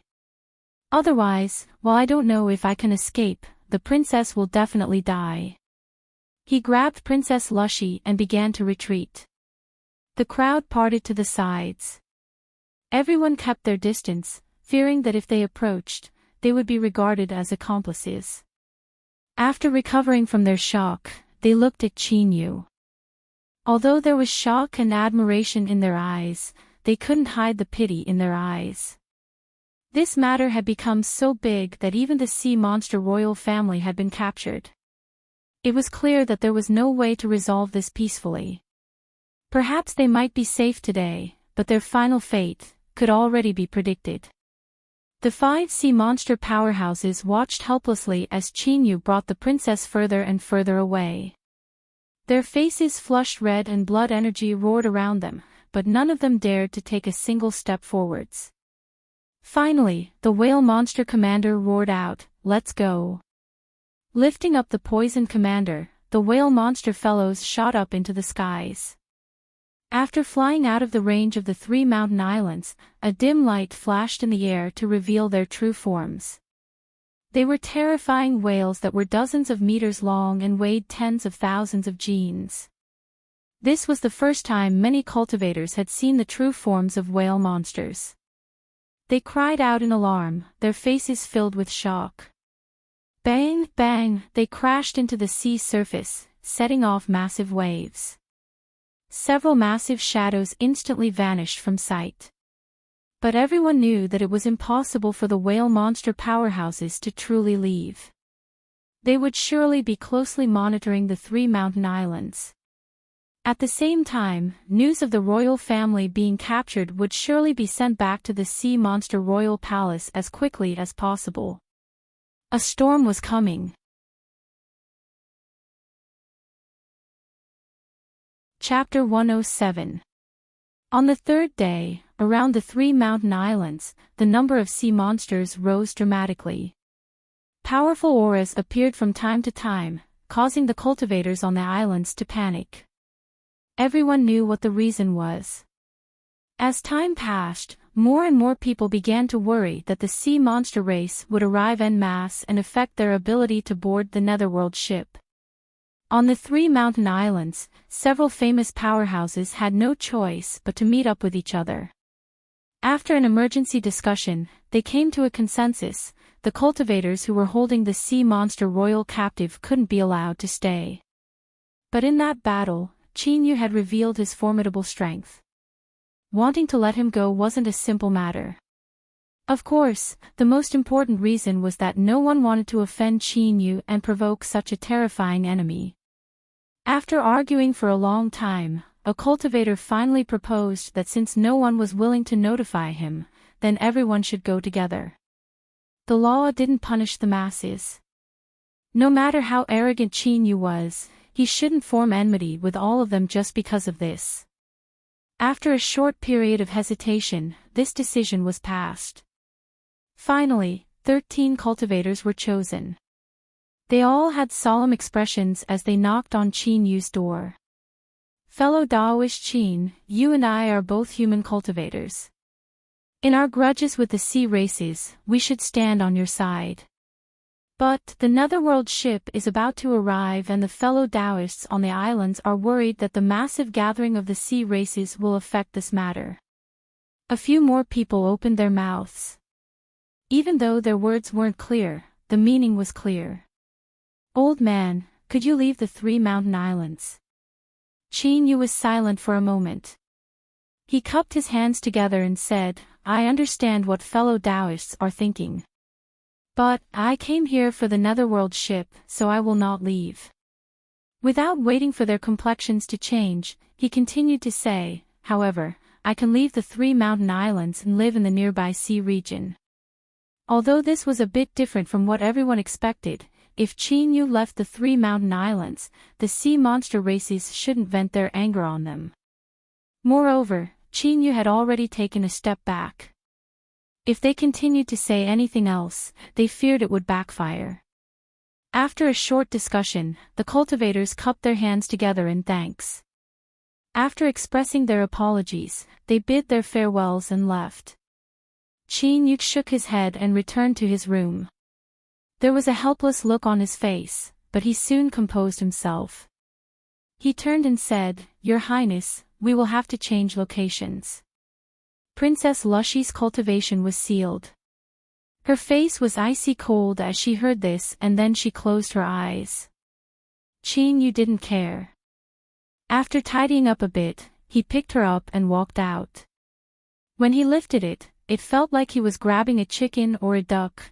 Princess Lushy's eyes widened, her face flushed red. In her entire life, when had she ever suffered such humiliation? This damned, despicable, rude, damned human cultivator. Once she regained her freedom, she would definitely chop him into pieces and fry him. The cultivators of the 3 mountain islands had already heard the news and had been paying attention to Chinyu's residence. As they saw him prepare to leave, they relaxed and smiled. But in the blink of an eye, the smile froze on his face, and the corners of his mouth twitched. This was the sea monster royal family's princess, and yet she was so rude. Did she really not plan on leaving him with the slightest chance of survival? As he strode forward, countless eyeballs and jaws fell to the ground. He also received countless pitiful gazes from those who had given up on healing themselves. Chinyu arrived at the seashore. The turbulent currents and the endless whirlpools on the surface of the sea suddenly boiled up. Countless angry roars echoed out from the seabed. Rumble, rumble, large shadows rapidly rose up from the seabed. They broke through the water's surface, revealing pairs of bloodshot eyes that glared at him. This human, this damned human, this barbaric and ignorant human, he actually dared to treat the pride of the sea races like this. the brightest pearl of the deep sea, Her Highness Princess Lushy. Die. He had to be killed. Cruel killing intent carried with it endless waves of foul wind, rushing in from all directions. The skies rapidly darkened.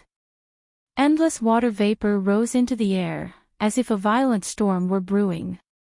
Princess Lushy's eyes were tightly shut and her body shivered. Although the sea monsters were angry because of the humiliation she had suffered, they could still see her distressed appearance. As the proud princess who had always regarded herself as the proud daughter of the heavens, how could she accept this reality? Shame and anger mixed together. Her hatred towards Chinyu also rose to a new height. Unfortunately, when these fluctuations of emotions superimposed on each other, they were far too intense. Princess Lushy coughed and fainted. Release the princess. Brat, you are dead. In the 9 heavens and 10 earths, no one can save you. I will tear you to pieces. Billowing curses echoed between the skies and water. Chinyu looked up, his face expressionless. Shut up and back away, otherwise don't blame me for being impolite. His fingers moved. All of the sea monsters gasped for breath, but none of them dared to curse at the heavens. This bastard, he was simply despicable to the extreme. If he had the guts, then let go of the princess and we'll fight for 300 rounds. Whoosh, the sea surface suddenly broke apart and a giant turtle floated up from the water. Only its shell was exposed, but even so it was over 3,000 feet long. If its entire body emerged from the water, it could be imagined just how large its mortal body was. It was simply a moving mountain. On the back of the turtle stood a middle-aged man. He wore white clothes and had white hair. He had an extraordinary bearing. He cupped his hands together and said, "Fellow Daoist Qin, perhaps there is some misunderstanding between you and my sea monster race. Could you release Her Highness Princess first so that we can sit down and talk?" Qin Yu remained silent. The middle-aged man frowned. "Or, let's change the method. Fellow Daoist Qin, release the princess and I will allow fellow Daoist to leave. The sea monster race will begin hunting you down in 3 days." Qin Yu shook his head. His voice suddenly turned cold. "Does fellow Daoist really want to become enemies with my sea monster race?" Qin Yu lightly said, "Does fellow Daoist really think that I will release her in this situation? Whether or not I want to be enemies with the sea monster race, this has already become a fact. So, if you don't want anything to happen to Her Highness Princess, then restrain your subordinates and don't make any dangerous moves. I guarantee that once I am safe, I will send Her Highness Princess away. Now, have them draw back." On the back of the turtle, the white-clothed, white-haired man looked deeply at Qin Yu. "Fellow Daoist Qin, I hope you don't regret this." Whoosh, the giant turtle sank into the sea. In the seaside area, the roaring sea monsters began to retreat. But their vicious eyes locked onto Qin Yu, not shifting away in the least. On the island, whether or not they were used to seeing Qin Yu, everyone who saw this couldn't help but praise him for his courage. Facing the sea monster race and still not batting an eyelid, there weren't many cultivators in the entire sea region that could accomplish this. Many people began to inquire about who Qin Yu was. Unfortunately, after much searching, they found nothing. With a flick of his sleeves, a folded 1,000-craft house opened up and floated above. The sea surface gently undulated with the waves. Qin Yu carried Princess Lushy and jumped into the house. With a flick of his sleeves, the 1,000-craft house slowly floated over until it was 5,000 feet away from the 3 mountain islands. After leaving behind the imprisoned princess, Qin Yu sat down cross-legged. He took out a fishing rod from somewhere, threw down the line, and began to fish. As the waiting sea monsters saw this, they nearly exploded with rage. Arrogance to the extreme. All sorts of ordinary fish and shrimp in the sea had the potential to transform into sea monsters. They could be called their clansmen. Not only had this brat captured the princess, but he was also fishing right in front of them. This was naked contempt and ridicule. Several swordfish monsters were enraged. Amongst the sea monsters, they were the fastest race. With their long and sharp spines and long and narrow bodies, they had an unparalleled advantage. At this time, as a swordfish monster powerhouse sneered, several swordfish monsters rushed out. They shuttled through the 1,000-craft house at an astonishing speed, sweeping away all the ordinary fish and shrimp. Fish, fish, fish your ass. As the several swordfish monsters were triumphantly swimming through the sea at high speeds, occasionally making difficult provocative movements, Chinyu suddenly moved. He flicked his sleeves and a deep purple magic sword flew out, stabbing into the sea surface. With a loud crackling sound, purple lightning spread out. The swordfish monsters shivered. They flipped over, revealing their white bellies. They floated to the surface, twitching and foaming at the mouth. Chinyu praised, "What a big fish." He rubbed his chin and whispered, "Steamed is too bland and fried is too greasy. How should I eat it?" The swordfish monster powerhouse was enraged. He wouldn't stare blankly on as his clansmen were cut open and eaten. With a sweep of his powerful tail, he exploded forwards, leaving behind a series of afterimages in the water. As he arrived within range of the 1,000-craft house, the magic sword released a bolt of lightning that fell down. This caused his body to tremble, but he didn't care about it at all, using his monster energy to expel the lightning. Good. Let this human junior see just how fierce my sea monster powerhouses are. To dare to become enemies with my sea monster race will be the greatest regret of his life. The sea monsters loudly shouted out. The swordfish monster powerhouse sneered. He opened his mouth, wanting to take away several of his clansmen. However, things wouldn't be so simple. This thunder magic sword seemed quite good, so he might as well take it away. Hum, hum, waves rose up, rolling up from all directions. The thunder magic sword trembled. Chinyu shook his head. "I just want to eat something, but I can't even calm down." He flicked his sleeves and a 100-foot-tall bamboo appeared from thin air. It fell straight into the water. Its roots, trunk, branches, bamboo leaves, every inch of it leapt with a rich purple lightning. Crackle, crackle, the surrounding 1,000 feet of sea surface was instantly covered with lightning. The swordfish monster powerhouse's monster energy suddenly collapsed. Its entire body shivered and its fish eyes popped open.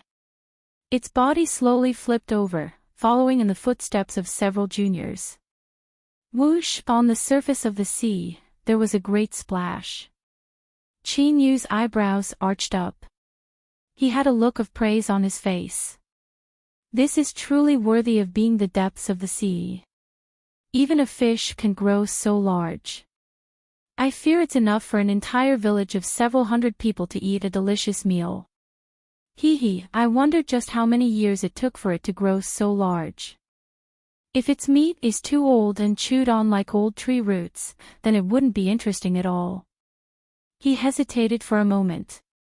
Then, he clapped his hands. Let's stew it over a large fire. If we cook it for a bit longer and add in more spices and peppers, the flavor will definitely be great. The swordfish monster powerhouse had a deep cultivation. Although it had been knocked unconscious by the thunder, it was still able to maintain its consciousness. As it heard these words, its eyes rolled up in anger. How shameful! How shameful! The face it had built up over several hundred years had been completely lost today. Before it could catch its breath, the swordfish monster powerhouse fainted. Chapter 108. The sea demons were dumbfounded. The sea region had always been their world. When had they ever met such an arrogant human? More importantly, this fellow was not only strong, but he also had many tricks up his sleeves. For example, he had never seen or heard of this bamboo before, but it could actually discharge electricity. The swordfish demon Oggio could be considered quite a character, yet he was knocked unconscious by the lightning. One could imagine how powerful it was. Many pairs of eyes looked over, and a few electric eel demons shook their heads in fright, their faces sullen. The purple lightning was too fierce. Even though they were born to play with lightning, they still couldn't stand it. In the depths of the sea, the giant turtle floated like a small mountain. A faint demonic light spread out, forming a curtain that separated the seawater. The white-robed, white-haired man frowned. A screen of light appeared in front of him, recording everything that had happened on the surface of the sea. On the other side, the black-armored man was like a coiling dragon or a crouching tiger. His tall and sturdy body was like an iron tower. Just a glance was enough to make one feel terrified. He sat there without saying a word, his whole body surrounded by a baleful aura. "This junior is very strong," the black-armored man said slowly. His voice was as steady as a mountain, and every word he spoke seemed to carry the weight of 10,000 caddies. The white-clothed, white-haired man cupped his hands together. "Uncle Hai, are you not confident either?" The black-armored man wasn't angered. He thought for several breaths of time and said, "Killing this person isn't difficult. But, wanting to instantly kill him and leave the princess unharmed is extremely difficult."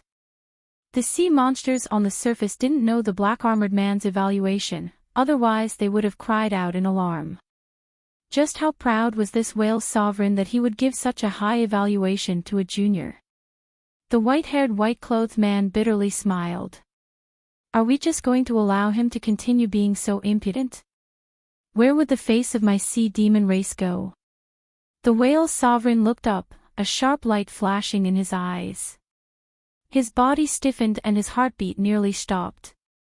"Prince Whitemark, you are destined to inherit the throne and become the future ruler of the sea region, so how could you be so short-sighted?"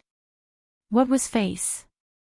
"As long as my sea race kills this person in the end, plucks out his soul and scatters it, no one in the world will laugh at my race. Prince, please remember, in this world, the process is always the process, only the result is the most important." The whale sovereign closed his eyes, his stone-like face indifferent. "The princess being captured is the fault of the whale monster race. The reason I personally came here is to erase this mistake. This junior will die." High Deep White respectfully bowed. Even though he was a sea monster royal prince and was reprimanded by the whale sovereign, he didn't feel annoyed at all. Rather, he was secretly happy. He turned and sat down, calming his mind. Since the whale sovereign had said that he wanted to kill Chinyu, all he needed to do was wait. Of course, it was impossible for Chinyu to really rip open the bellies of several swordfish monsters and eat their meat. The reason he appeared so tough was because he was pressuring the sea folk. In the current situation, this was the only way for him to ensure a moment of stability.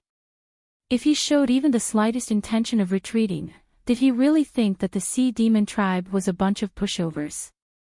After putting away the magic sword and sky thunder bamboo, he entered his room and sat down cross-legged.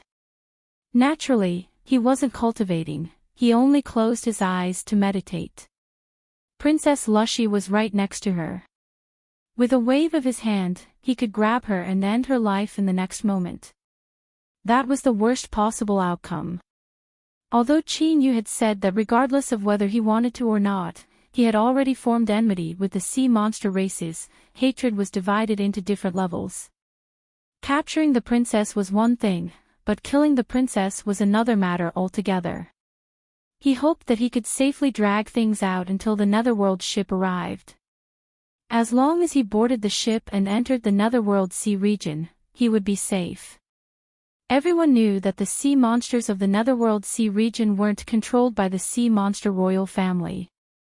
Moreover, they hated the sea monsters of the outside world to the extreme. This was a land that the sea monster races couldn't control. Time passed day by day.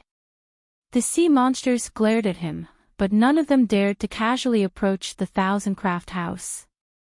The shadow in their hearts caused by the sky thunder bamboo was enough to cover them, and they wouldn't be able to walk out for many years. Occasionally, there would be some foolish ones that weren't afraid of death. As they saw the unlucky swordfish monsters that were still pissing themselves, they shivered and no longer dared to have any impulsive thoughts. The 6th day.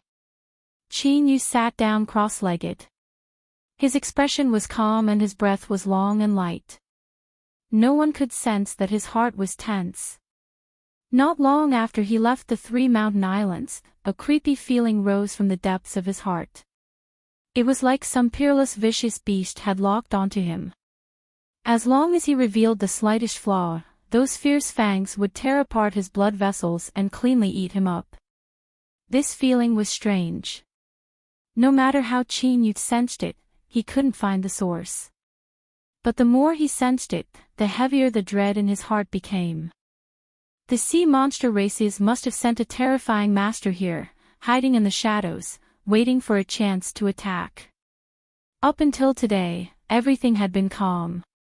This was because they didn't have the confidence to ensure Princess Lushy's safety before killing him.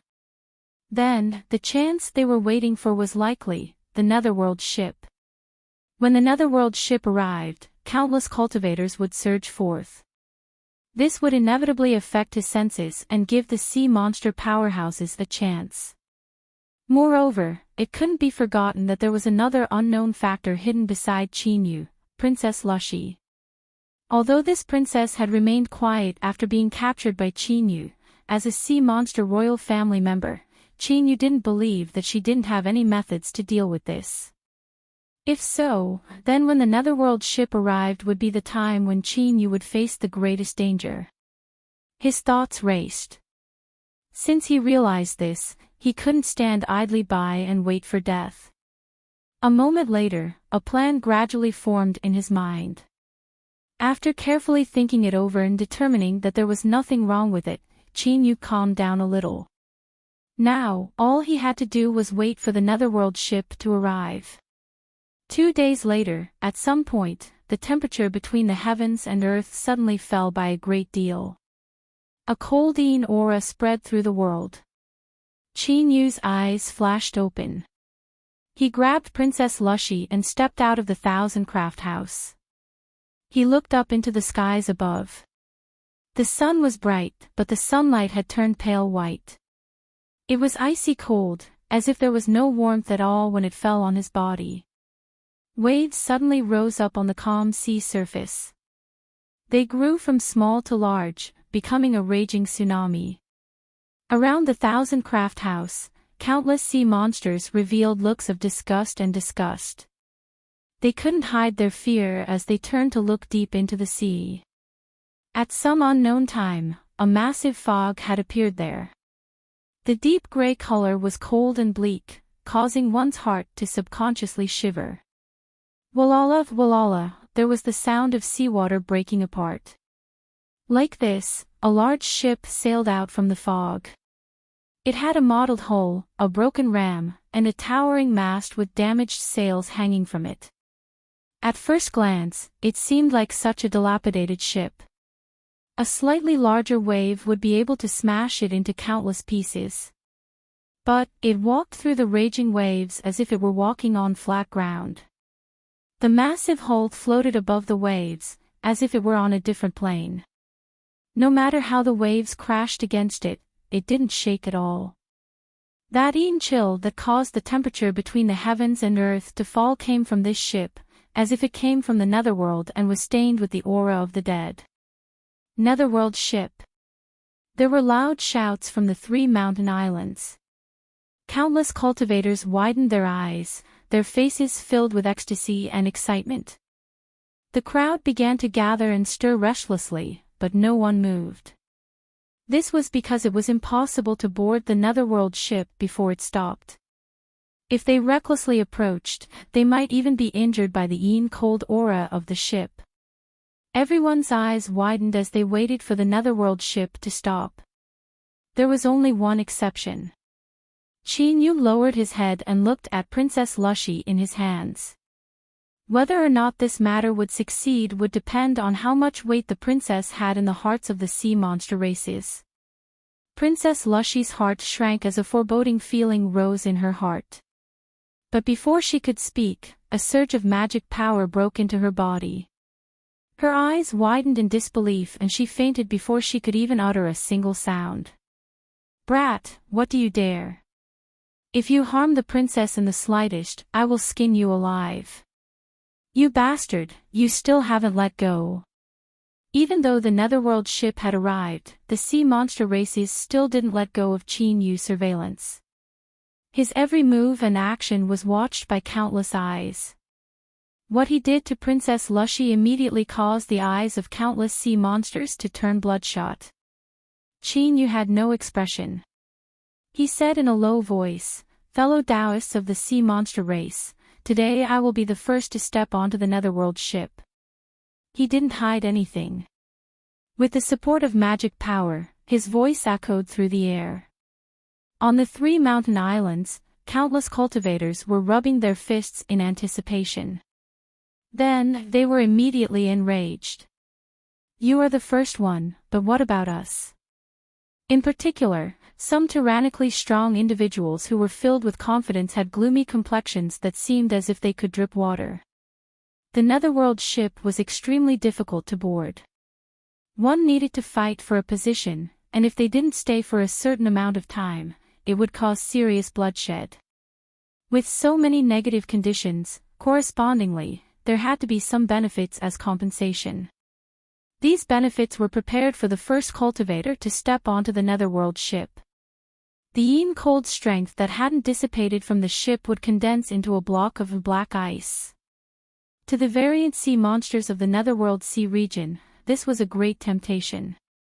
With this, as long as one's luck wasn't too bad, they could subdue a powerful variant sea monster. If they could use this as a mount or as a fighter, it could be said to be like adding wings to a tiger. Many people gathered their strength in order to rush in first place. But before they even started, Chinyu had already occupied the spot. What was the meaning of this? Surname Chin, just what was the meaning of this? The enraged cultivators glared at the Thousand Craft House, wishing they could use their eyes to tear Chinyu to pieces. The sea monster races were stunned for a moment before they flew into a rage. What was the meaning of this? Did he think they were his slaves? That he could order them around?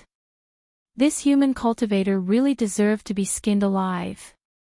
With tens of thousands of cold and callous eyes on him, if one's mental fortitude was slightly weaker they wouldn't be able to withstand it. But Chinyu's complexion remained calm, without the slightest change. Before he spoke, he had already expected this situation. What was there to be afraid of with looks? If looks could kill, he would have long since been invincible under the heavens. Magic power surged in his hands and a cruel aura spread outwards, covering Princess Lushy. No one doubted that with a single thought, the most dazzling pearl in the sea could be turned into minced meat. The sea monsters were enraged. They trembled. They had seen shameless people before, but they had never seen someone so shameless. This was simply breaking the bottom line of their monster lives. Whoosh, the giant turtle broke through the water. High Deep White's complexion darkened. "Fellow Taoist Chin, don't go too far." Chinyu lightly said, "I don't want to say the same words a second time. Either the sea monster races help me and be the first to step onto the Netherworld ship, or I will kill the princess now and accompany her on the road to the Yellow Springs. The Netherworld ship will soon stop. You don't have much time to consider." He didn't speak any further. Slaughter energy tumbled around him, making it clear that he wasn't speaking nonsense. High Deep White's chest heaved up and down. He never imagined that Chinyu would force the situation into a hopeless situation with a single move. Moreover, he had completely ruined the plan he had discussed with the Whale Sovereign. If he agreed and Chinyu boarded the Netherworld ship, it would be even more difficult to rescue Lushi. But if he refused, High Deep White wouldn't be wrong. This surname Chin really would kill someone. Even if he was pretending, he didn't dare to gamble. The Netherworld ship began to slow down. Soon, it would stop. If he hesitated any longer, it would be too late.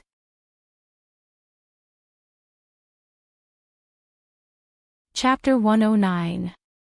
Suddenly, several cultivators flew out from the 3 mountain islands. Each one was at the late Golden Core realm. Their powerful auras pierced through the skies like spears. Everyone from the sea monster race, the Netherworld ship is the only chance for us human cultivators to enter the Netherworld sea region. Your race has never interfered before, so do you plan on making an exception today? The old man in the lead asked. Golden light appeared around him and a figure circled around him. He was a hollow nascent soul realm powerhouse. On that day, this person had been the one who had advised Chinyu to leave the 3 mountain islands. High Deep White took a deep breath, his eyes cold. Do you mean that my sea monster royal family will lose their lives because of this? The old man frowned. I have no such intentions. But that surname Chin cultivator is only bluffing. You are all intelligent, so how could you possibly fall for his trap? High Deep White sneered. Can you guarantee it? Or can you guarantee it? If something happens to my royal family's princess, will you bear the consequences? The complexions of the several people changed. Even if they had a 99% chance that Chinyu wouldn't dare to kill them and perish together with them, but a 10% risk was more than enough. If they were truly related to this matter, then none of them would be able to survive the anger of the sea monster race. The hollow nascent soul old man had an ugly complexion. It looks like the sea monster race is preparing to intervene. High Deep White had no expression. I hope that everyone can understand and not make things difficult for me. Whoosh, whoosh, the seawater shattered and countless sea monsters appeared. They viciously glared at the several people, their killing intent undisguised. The anger that had been bottled up in their hearts for the past several days made them wish that they could immediately begin a slaughter. The hollow nascent soul old man roared, although the sea monster race is strong, the human cultivators of my 3 mountain islands will not agree to this. Bang, bang, the auras of powerhouses erupted from the 3 mountain islands, representing the unyielding attitude of the Golden Core powerhouses. It was going to be a large-scale battle between the human cultivators and the sea demon cultivators. Anger flashed in High Deep White's eyes. Although he was a royal prince and was highly trusted by his royal father, it was because of this that he had to be even more careful. His brothers had never given up on coveting his position. If today's matter wasn't handled properly, then the delicate and fragile balance between the human cultivators and the sea demon tribes would be broken. The series of severe consequences that would occur would be unbearable even for him. As if sensing the sea demon's hesitation, the human cultivators' momentum increased. Golden Core powerhouses constantly flew out of the 3 mountain islands, their momentum surging. Chinyu narrowed his eyes. Beads of cold sweat dripped down his back. Deep in his heart, the feeling of being locked onto by a vicious beast had reached the extreme. It seemed that in the next moment, a terrifying power would come and crush him into powder. Even so, he still stood up straight and maintained a calm expression. Suddenly, the feeling of terror dissipated. Chinyu relaxed a little. As he looked at the several golden cores, there was a trace of pity in his eyes. Since he was fine, it was the others' turn to be unlucky. Bang! The water surface split open, and the black-armored burly man strode over. Without saying a word, he punched out. The hollow nascent soul realm old man's eyes popped open, his face full of fear. Without any time to dodge, he exploded in the air. Broken bones and rotting flesh flew through the air, dyeing the water red before being washed away in the blink of an eye. The whale's sovereign was expressionless. His saber-like eyes swept around. Now, who else has any objections? Beside the hollow nascent soul old man, several golden cores paled and their legs shivered. Just now, if the range of the bombardment had been just a little bit larger, they would have all died together in the Yellow Springs. On the 3 mountain islands, the golden core sect that had risen up turned and left, not afraid of losing any face at all. Nascent soul, this was absolutely a nascent soul. In front of such a level of strength, you still wanted face. It would already be good if you could preserve your life. Whoosh, the last wave was torn apart and the netherworld ship came to a stop. But at this time, no one dared to take a single step forwards. The whale's sovereign turned around.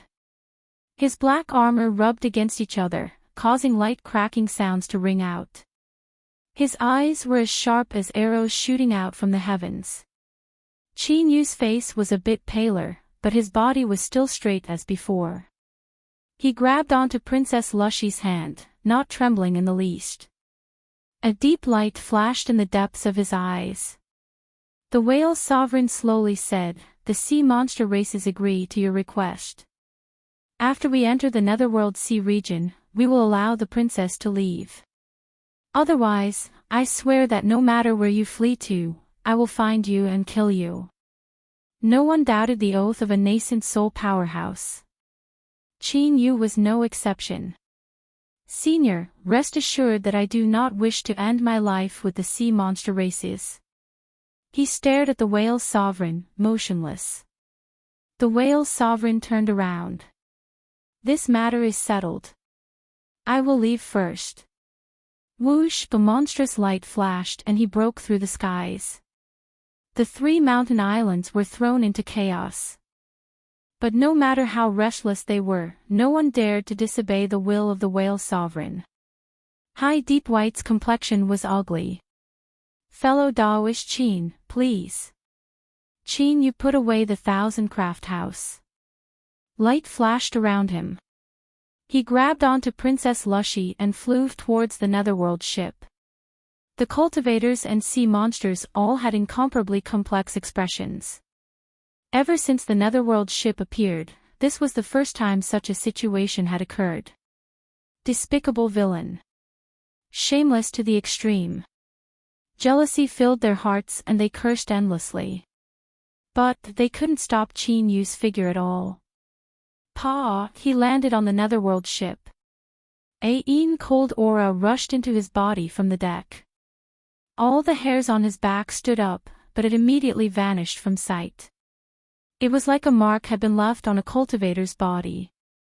Before Qin Yu could think too much about it, the cold aura that hadn't yet dispersed from the Netherworld ship began to rapidly gather, condensing into a thumb-sized bead in front of him. The bead was pure black and translucent, as if it were made from some sort of glass or jade. It clearly reflected a person's face. A fluctuation suddenly spread out from the storage ring, extremely weak. If Qin Yu hadn't been on full alert, he wouldn't have been able to sense it. Surprise flashed in his eyes before he composed himself. Qin Yu reached out and took the black bead in his hand. It was icy cold to the touch. On the 3 mountain islands, some cultivators who were determined to obtain it saw this and their eyes turned red. High Deep White simply waved his hand and led the sea monsters away. Whoosh, whoosh, with the sound of breaking air, countless cultivators shot into the skies, rushing towards the Netherworld ship. Although the benefits of being the first to board the ship were gone, the fact that there was a limited number of people on board didn't change. Even if they boarded, they might not be able to stay behind. But it was better to board first than to fight with others below the ship. Bang, bang, violent fluctuations of strength erupted. A fierce battle had already begun. Moreover, it was rapidly spreading through the tide of cultivators at an astonishing speed. Qin Yu stood on the deck, clearly seeing all of this. His complexion was calm, without the slightest ripple. Yes, He had boarded the Netherworld ship without any effort, but he had also paid a tremendous price. For instance, that black-armored sea monster, a nascent soul powerhouse with an unfathomably deep aura. Although this person seemed carefree and relaxed, Chinyu didn't doubt that he was enraged to the extreme in his heart. If there was a chance, this sea monster nascent soul would definitely tear out his tendons and grind his bones to ashes. This was how the world was. There were gains and losses. A massive number of cultivators boarded the ship. Soon, the deck became crowded, but there wasn't a single person within 30 feet of Chinyu. It wasn't that everyone was afraid of him, but that no one wanted to approach him lest they provoke trouble. In his hands was the sea monster royal princess. If something were to happen to her, who would be able to bear the consequences? Chinyu was happy to have some peace and quiet. He sat down cross-legged. Of course, he had to hold on to the princess tightly, she was his protective talisman. The slaughter continued. On 3 mountain islands, the white-haired sword cultivator stepped forwards. His aura was thick and cold, sword intent crisscrossing his body. As long as anyone approached within 50 feet of him, they would be attacked by his sword intent. Wherever he passed, blood would splash out and severed limbs would fly everywhere. Countless cultivators cried out in pain and fear as they drew back. Lone Sword Island's White Demon's word. What a terrifying sword Dao cultivation. He hasn't even drawn his sword, but his sword intent is already crisscrossing. I fear he has already reached the heart sword boundary. With his late Golden Core realm cultivation and the terrifying attacks of a sword cultivator, there are few beneath the nascent soul realm that are his match.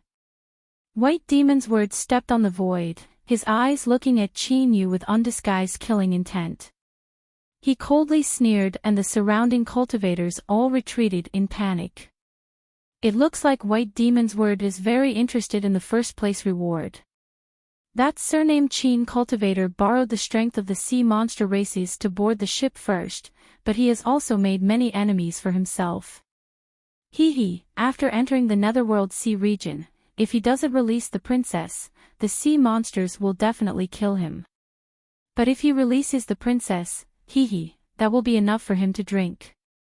There is a 90% chance that this surnamed Qin cultivator won't be able to return. Cultivators glanced at each other, quietly expressing their opinions. Chinyu suddenly opened his eyes.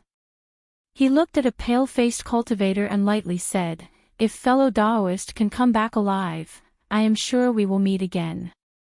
The pale-faced cultivator's complexion changed.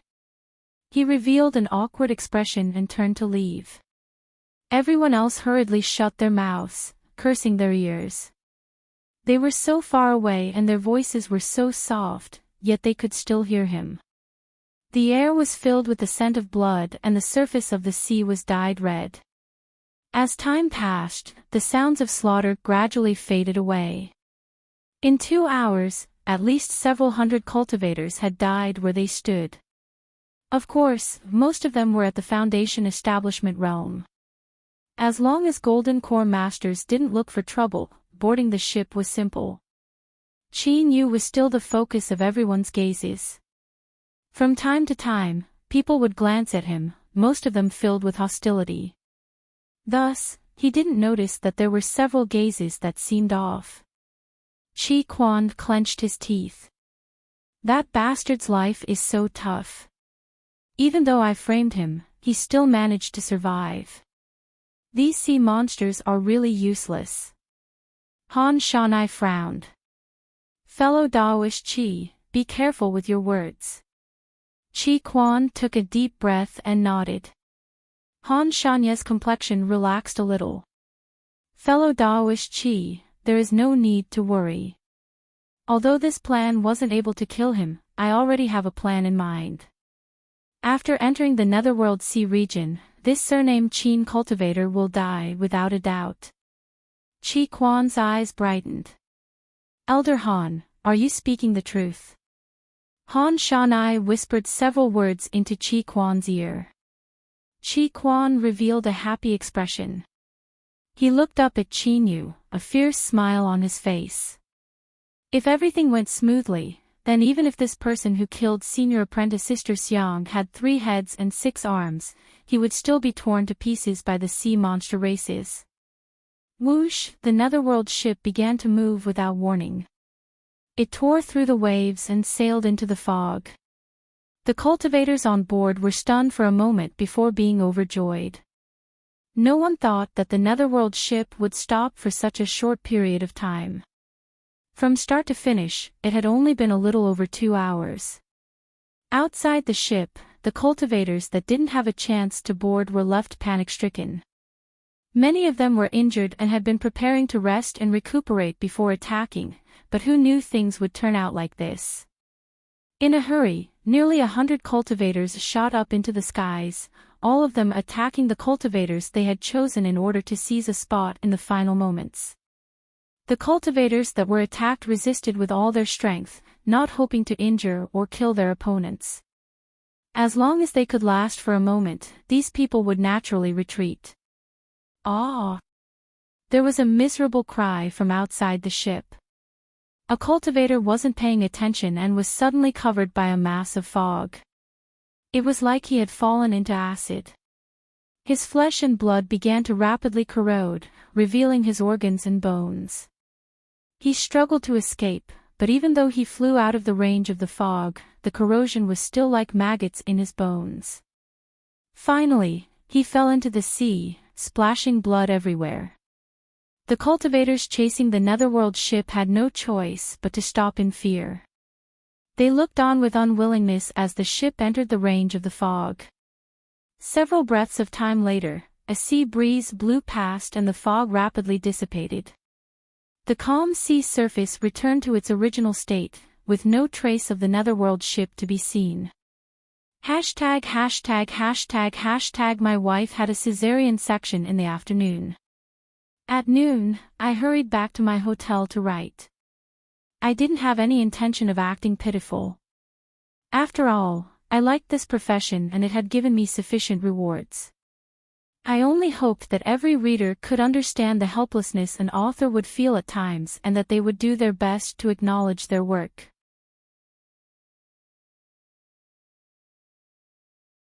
Chapter 110. The sound of the waves disappeared as the netherworld ship sailed through the mist. Or perhaps it was this strange mist that was carrying it forward. It was completely silent.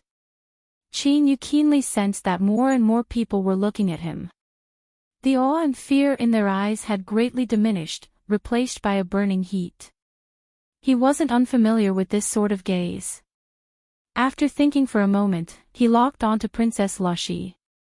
It was rumored that the women of the sea monster royal family were all born with a spirit-receiving body.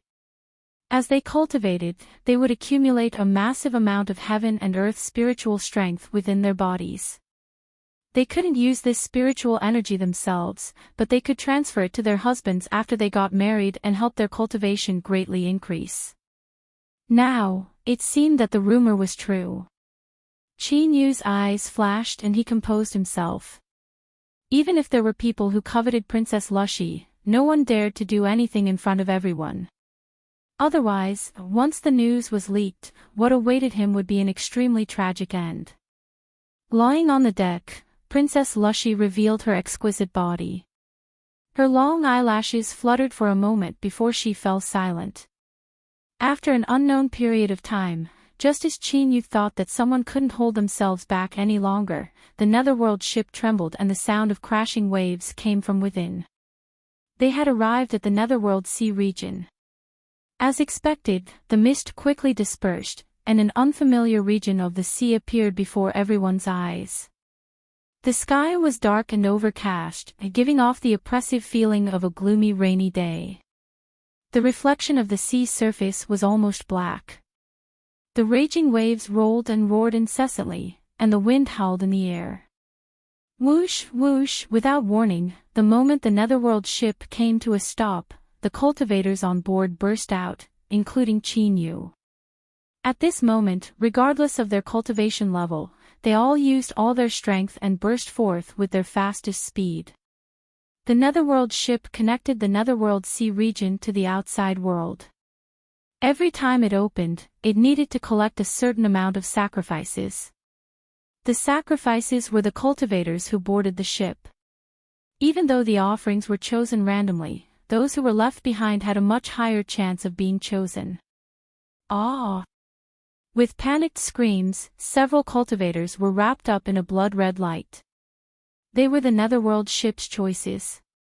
Within the blood-red light, they rapidly melted into flesh and blood that finally fused into the hull of the ship, becoming a part of it. Under normal circumstances, once the Netherworld ship made its choice, it wouldn't target anyone else. However, there were always unexpected occurrences. Qin Yu's complexion darkened. He instinctively loathed the feeling of his soul being locked onto. A blood-red light appeared, covering him and Princess Lushy. He didn't know why, but his intuition told him that he was a fish in a pond that had been caught in the crossfire. But thinking about these things was meaningless at this time. Shuaguang clearly wouldn't care about his thoughts, and it was impossible for him to abandon Princess Lushy. Amidst countless gloating eyes, Qin Yu roared out loud. His aura rose like an invisible hand, forcefully breaking apart the blood-red light. The Netherworld ship shivered.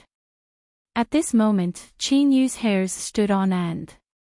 He felt as if death had locked onto him.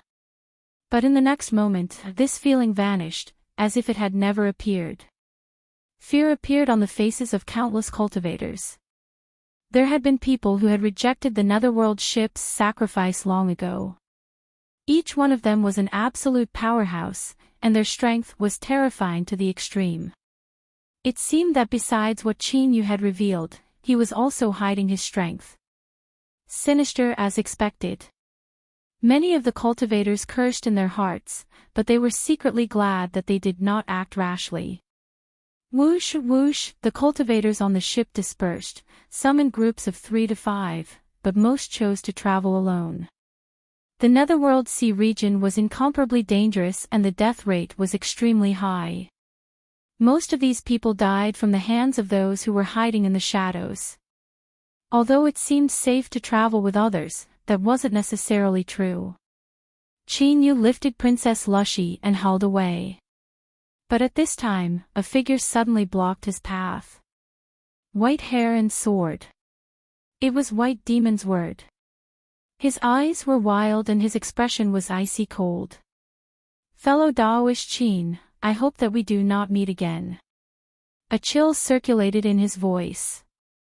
With the cry of a sword, this person rapidly flew away. Qin Yu was expressionless. With several flashes of his figure, he vanished from sight. A moment later, far away from the Netherworld ship, Qin Yu was about to stop when he suddenly frowned. Countless blood threads erupted from Princess Lushy's hand, drilling into their bodies like living creatures. At some unknown time, she had opened her eyes. Her expression was cold and harsh, but there seemed to be a hint of relief in her eyes. Qin Yu's complexion darkened. Your Highness, I believe that you should give me a reasonable explanation for this matter. Princess Lushy clenched her teeth in hatred, but she didn't dare to say anything. The thousand threads unbound not. You should know that even if we cannot truly live and die together, it is simple for us to rise and fall together. If you dare to have any improper thoughts towards me, I will immediately commit suicide and you will be severely wounded at the very least. Black lines covered Qin Yu's face. This sea monster royal woman seemed to think that he was far too tempting. He waved his hand and took back the 100 nether sword. He suppressed his thoughts and looked at the soul-burying flag first. He boarded the Netherworld ship. As the Coldine energy condensed into a bead, the soul-burying flag emitted a weak fluctuation. He turned his hand and took out the black bead. He probed it with his mind, but there was no response from the soul-burying flag. Qin Yu thought for a moment and then placed the bead on the soul-burying flag. After several breaths of time, something occurred that left him gratified. The surface of the bead began to melt away, slowly fusing into the soul-burying flag. Perhaps there was a chance that this destroyed treasure could be restored. But he didn't know whether or not Black Sky Demon was still inside. A moment later, the entire bead fused into the soul-burying flag. Although he didn't sense any changes, Chinyu believed that the insides were changing. He put away the soul-burying flag and grasped the 100 nether sword. After a moment of thought, his aura began to spread out. Since the Netherworld Sea region sea monsters might contain the strength that the 100 nether sword needed to increase its strength, he naturally had to verify it. If it was true, reality proved that the sea monsters of the Netherworld Sea region had extremely sharp senses. Not long after Chinyu released his aura, a fish monster rushed out. This fish monster's body was flat and its mouth was at its abdomen. Its mouth was filled with fierce and strange fangs. The monster energy around its body fluctuated. It was clearly a level stronger than the lobster monsters. The fish monster opened its mouth, but before it could even howl, a black light shot out. A layer of monster strength appeared around the fish monster's body. In front of this black light, the fish monster was as fragile as a bubble, instantly bursting apart. Puff, with the sound of a sharp blade piercing through flesh and blood, the 100 nether sword pierced through the fish monster's eye, directly piercing through its brain. This variation sea monster that was known for its potent vitality didn't even make a sound before it died. Chinyu's eyes brightened. When it came to killing the fish monster, it was the 100 nether sword that had acted on its own. As he carefully observed it, the scales on the fish monster's body began to dim. It was as if something within its body was being extracted and plundered. It was really useful. Whoosh, the sea surface broke apart and a third sea monster rushed out. It carried a giant spiral shell on its back. It was a sea snail with astonishing defensive capabilities. However, beneath the 100 nether sword, its formidable defensive power wasn't able to display any effect at all. The sword followed the cracks in the spiral shell and stabbed into its body. Hum, 3 sea monsters died. But the 100 nether sword seemed to have recovered some of its memories and began to hum with excitement. If it weren't for Chinyu calling it back, it would have continued to kill until the end of time. There was nothing he could do about it. He was hungry. If anyone were thrown into that barren land and buried for over 1,000 years, they would also end up like this. Chinyu grasped the unwilling 100 nether sword. His lips curved up as he stroked the blade. Don't worry, since you've come to this place, I'll naturally let you eat your fill. But these small shrimps are boring. Let's go eat a feast first. As if sensing its master's thoughts, the 100 nether sword hummed and settled down. Chinyu lifted his hand. A jade archive appeared in his palm. This was a sea map of the Netherworld Sea region that had been drawn up by the cultivators that had passed through it over the years. It wasn't comprehensive, but there were several important danger zones that were clearly marked. Originally, this sort of marking was meant to remind cultivators to stay as far away as possible. But now... Whoosh, with a flash of light, Chinyu held far away. Several hundred miles soon passed. Although the boundless sea region seemed unchanging, by comparing the currents to the black shadow in the distance and comparing it to the sea map in his hand, he was able to approximate his position and direction. He wouldn't go to the black shadow in the distance for now. He would first find a place to have the 100 nether sword eat its fill. An hour later, after cutting down 17 sea monsters, Chinyu came to a stop. In front of him, the sea surface was covered with whirlpools. The seawater roared as it rushed deep into the seabed. This place was called the 9 Nether Winding Paths. The seabed was covered with countless holes that extended in all directions. It was incomparably complex and there were many powerful sea monsters of the Netherworld Sea region gathered here. If a cultivator entered, they would most likely die. Chinyu had no intention of entering. With a flick of his sleeves, he summoned the thunder magic sword and thrust it into the sea.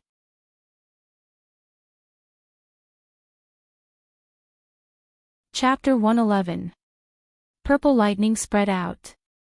Although the power of the lightning had already weakened by the time it reached the bottom of the sea, it was still a great provocation to the sea monsters that lived there. It's already a miracle that we didn't cause trouble for outsiders like you, but you actually dared to come here and provoke us. You're courting death. Don't say anything else. Kill him. Whoosh, whoosh, the surface of the water suddenly burst open, and two strong sea demons jumped out of the water. They seemed to be close relatives, and both were some kind of pointy-headed fish. Its body was dozens of feet long, and its scales were thick and dense. Clearly, its defense was astonishing. Its tail, gills, and limbs were neither fish nor fowl. No matter how one looked at it, it looked like a hybrid between a human and a fish. Indeed, the high-level sea monsters of the Netherworld Sea region were all strange mutated species. It was no wonder that they weren't recognized by the sea monster races and viewed each other with hostility. However, although it was a little strange, the aura of a Jean Dan could not be faked. The two fish demons were still very powerful. The 100 Nether Sword trembled, almost shedding tears of excitement. Master is a good person, bringing me to eat such a delicious meal. No, no, I'm so happy that I'm going to faint. Although the eyes of the two golden core fish monsters were filled with a blood-red light, it was clear that they had a bit of intelligence. As their eyes fell on Chinyu, they simultaneously revealed a look of vigilance. The monster race's perception of auras was far above that of human cultivators. Although Chinyu hadn't done anything and had restrained his aura, they still felt threatened. This was especially so when facing the two of them right now. He wasn't the slightest bit afraid, and his calm demeanor caused the fish to feel apprehensive. However, they had already come to their door, and they had also jumped out. If they turned around and left now, it would be too embarrassing. How could they continue to stay in this place? The two fish monsters were a bit regretful. As they were hesitating, the 100 Nether Sword made their choice for them.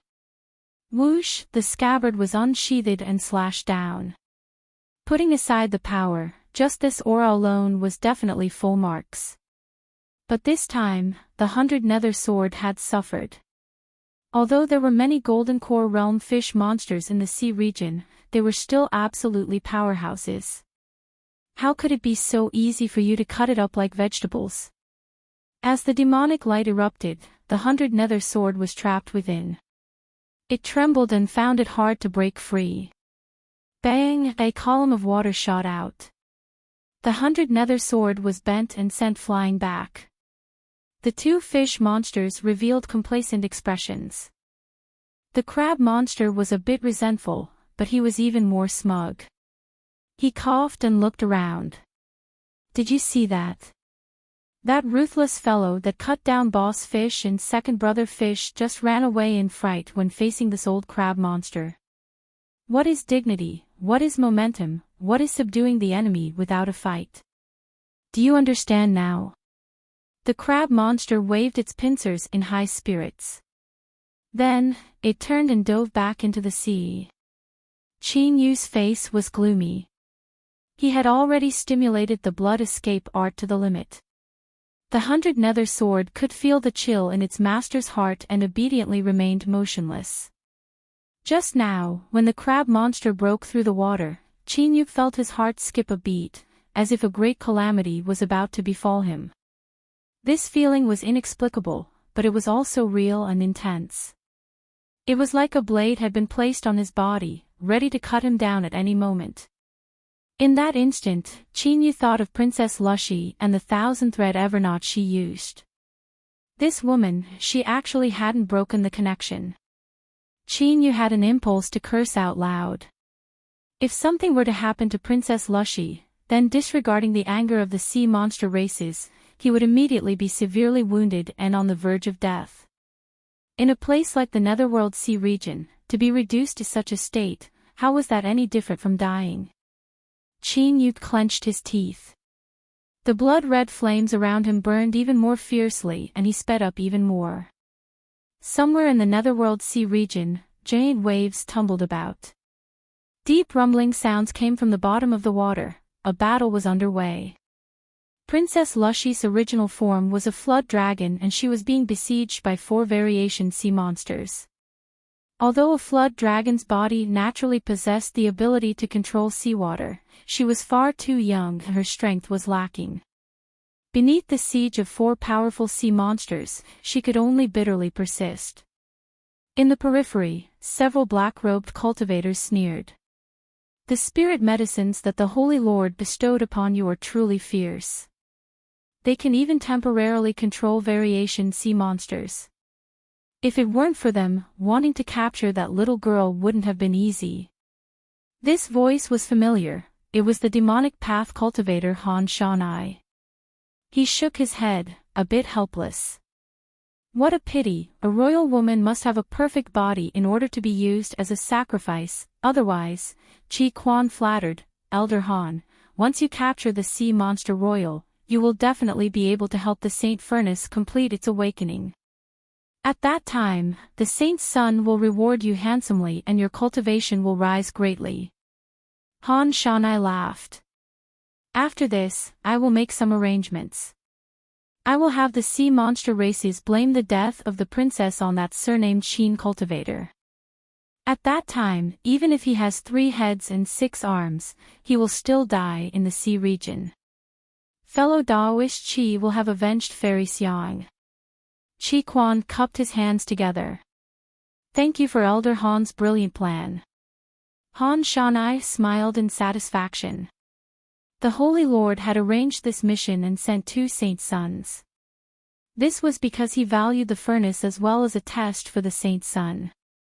He was a follower of the firmament Saint Sun.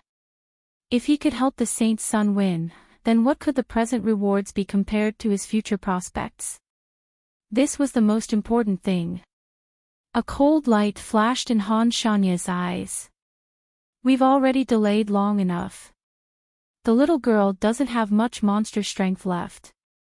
Control the 4 sea monsters and capture her no matter the cost. If this were a slaughter, then it would have been over long ago. But capturing someone alive was a technical task. Yes, Elder Han.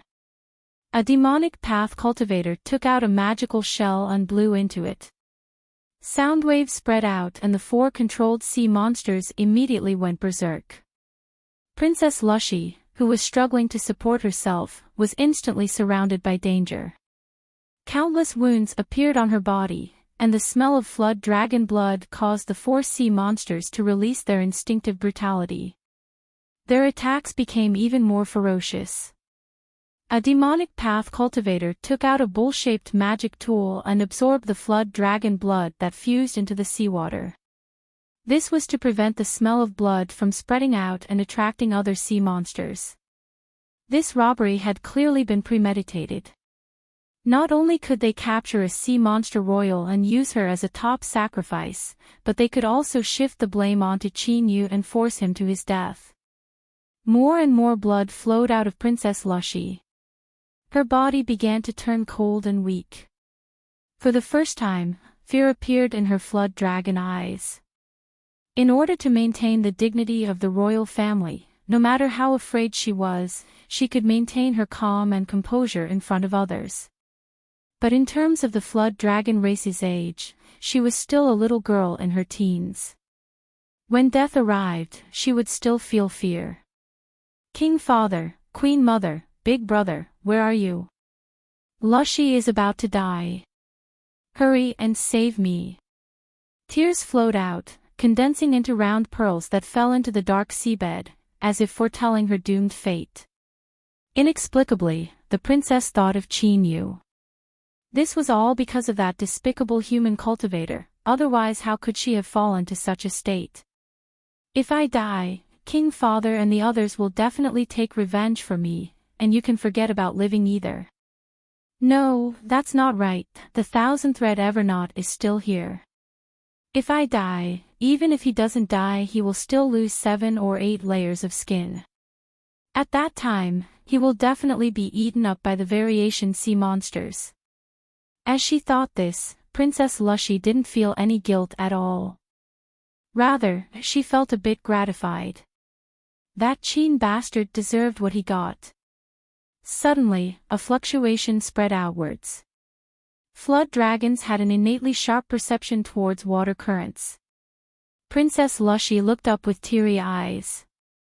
She saw a blood-red beam of light piercing through the seawater, rushing towards her at an astonishing speed. Her eyes widened. That was, bang, a wild strength swept out. The 4 raging sea monsters were sent flying away. The demonic cultivators waiting on the periphery had incomparably ugly complexions just as they were about to achieve their goal. Where did this bastard come from? He actually dared to meddle in the matters of the demonic path. Was he tired of living? Han Shanye's eyes were icy cold. He was startled for a moment before he sneered again and again. It was this brat. Good, this was far too good. Chi Quan clenched his teeth. Elder Han, please attack and kill him. Han Shanai coldly waved his hand and the 4 demonic cultivators rushed out. Of course they had to kill him. Otherwise, if news of them surrounding and killing a sea monster royal spread out, then even if they didn't have any evidence, they would still stir up trouble. The Holy Lord had repeatedly warned them that no matter what they did in private, they couldn't tear apart any pretense of cordiality with the sea monster races. However, with this Qin fellow's sudden appearance, their plans would have to change. The human cultivators had gone mad and Princess Lushy had decided to perish together with them in order to protect herself. This wasn't a bad idea. It was easier for the sea monster races to accept. Moreover, it was simpler and more feasible than the original plan. Chi Quan diabolically grinned. He snatched the conch and blew into it with all his strength, controlling the 4 sea monsters to rush towards Qin Yu. Roar, roar, the 4 variant sea monsters roared out. Qin Yu's expression was ice cold. He stepped forwards on his own initiative, drawing out the 100 nether sword and pouring magic power into it. The 100 nether sword excitedly cried out. A faint light began to shine on the black sword blade. The sea monster in front of him had countless tentacles. Just as it was about to wrap around Qin Yu, a black light flashed and its body froze. Puff, a massive amount of black liquid sprayed out, causing the entire black water to instantly turn pitch black. Qin Yu's hands didn't stop. The 100 nether sword thrust out, sinking into a large mouth that was biting at him. The sword blade pierced through the jaw and straight through the brain. He turned around, avoiding the sweeping claws. The 100 nether sword flew out of his hand, and there was a faint puff. The last sea monster forced its way to Qin Yu's side, but what welcomed it was Qin Yu's fist. The strength of the demon body was comparable to a hollow nascent soul realm cultivation. With the 2 superimposed together, the sea monster's hard head exploded like a ripe watermelon. And at this time, the 4 demonic cultivators had just arrived. As they looked at the black water in front of them, they hesitated. They didn't fear Qin Yu, but were worried that they would be accidentally injured by the 4 rampaging sea monsters.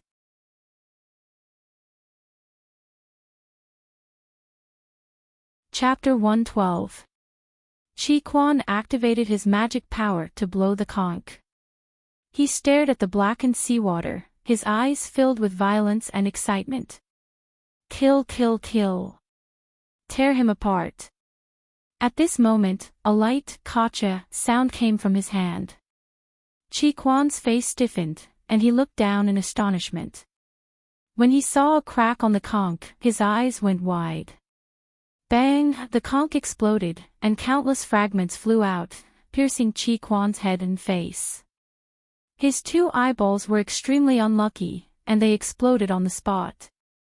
Ah! He screamed and rolled around in the sea. The few devil cultivators who had rushed out were startled. When they saw Quan Chi's miserable state, their faces paled. Whoosh! The seawater split apart and Qin Yu rapidly rushed out. Before the demonic cultivator could respond, he was sent flying away. The sound of bones breaking made one's scalp tingle. Without a single cough, he fell to the ground like a corpse. With a flick of his sleeve, a massive wave of seawater surged out like a sledgehammer, enveloping the other two devil cultivators. The two of them screamed as they were crushed. The last demonic cultivator turned to flee, but a black light flashed in front of him. He clutched his neck and spasmed a few times. As he spat out a large mouthful of blood, his body softly fell to the ground. Han Shanye's eyelids jumped up. He suddenly realized that he had greatly underestimated Qin Yu's strength. In just a few seconds, he had killed 4 mutant sea monsters, as well as 4 of his subordinates. One had to know that they were all golden core cultivators. Han Shanai didn't care about Quan Xing, who was rolling about in pain. He turned around and fled. It was unknown what magic treasure he used, but his speed was astonishing. In the blink of an eye, he was far away. Qin Yu's eyes flashed. His fingers moved and a talisman broke apart, turning into a beam of light that shot out. His gaze fell onto Quan Chi. As if sensing danger, Quan Chi took out the copper mirror and injected his magic power into it. He screamed, "I'm not afraid of you. I'm not afraid of you." The copper mirror shone brightly and shot out a beam of light. All the seawater that it passed through was evaporated into nothingness. Incomparably valiant. Unfortunately, the direction of the beam of light was still a good distance away from Qin Yu. With a flick of his sleeve, the water current swept Qi Quan away and ended his life. Then, he raised his hand and sucked the copper mirror into his hand. Sure enough, this bronze mirror was the one from the ancient cultivator's cave dwelling. This item should have been in Xiang Ryu's hands, but after he killed her he couldn't find it. Who would have thought that it would appear in the hands of this demonic cultivator? Feeling the resistance from the copper mirror as well as the faint hostility, Qin Yu had a thoughtful look on his face. His thoughts raced, and in several breaths of time he roughly understood what was happening. Sure enough, there was no such thing as love or hate without reason in this world. The reason why these devil cultivators had come looking for him was because of Xiang Ryu. Thinking about it this way, the hostility from the sea demon race was most likely related to these demonic cultivators. The black seawater gradually scattered, revealing Princess Lushy's figure. She had returned to her human form, her face pale and her aura weak to the extreme. At this time, his eyes fell on Qin Yu. His lips moved but he didn't say anything. Qin Yu frowned. He said in a low voice, "Your Highness, I have already allowed you to leave, so why haven't you undone the 1,000-thread unending knot? If you were half a step late today, not only would you die, this Qin would also die." Princess Lushy's eyes widened. The guilt and gratefulness in her heart instantly vanished. She clenched her teeth in hatred. Sure enough, this surname Qin is a disgusting bastard. He only saved me because he didn't want to be implicated. She took a deep breath and coldly said, "I am injured. Protect me for several days. Don't worry, once I return I will explain everything clearly. The sea demon race will not make things difficult for you again and will even give you some compensation."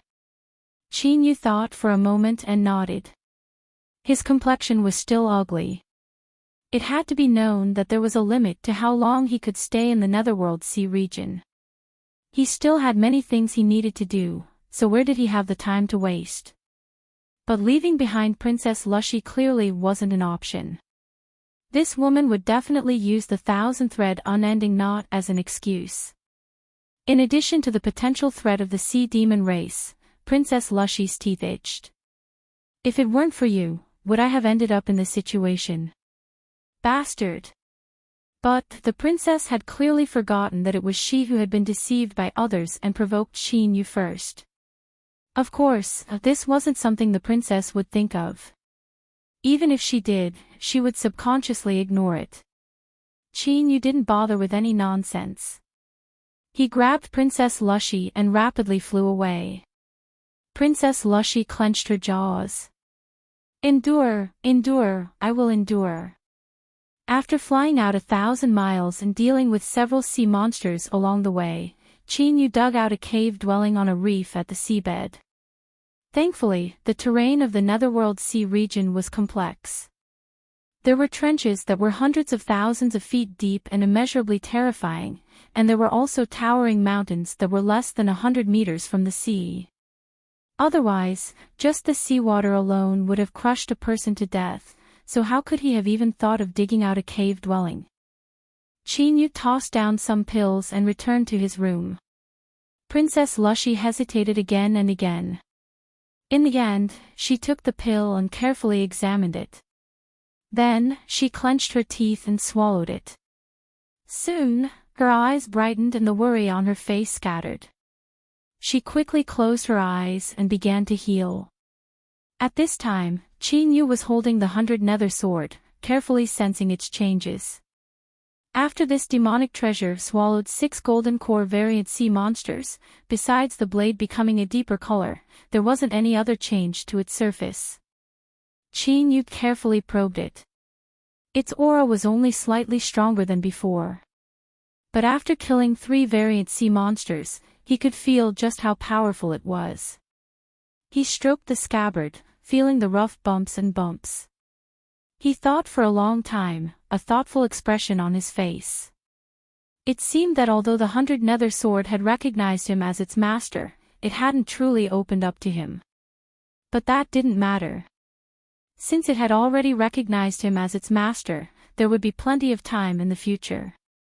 One day, he would find out just what sort of treasure the 100 nether sword was.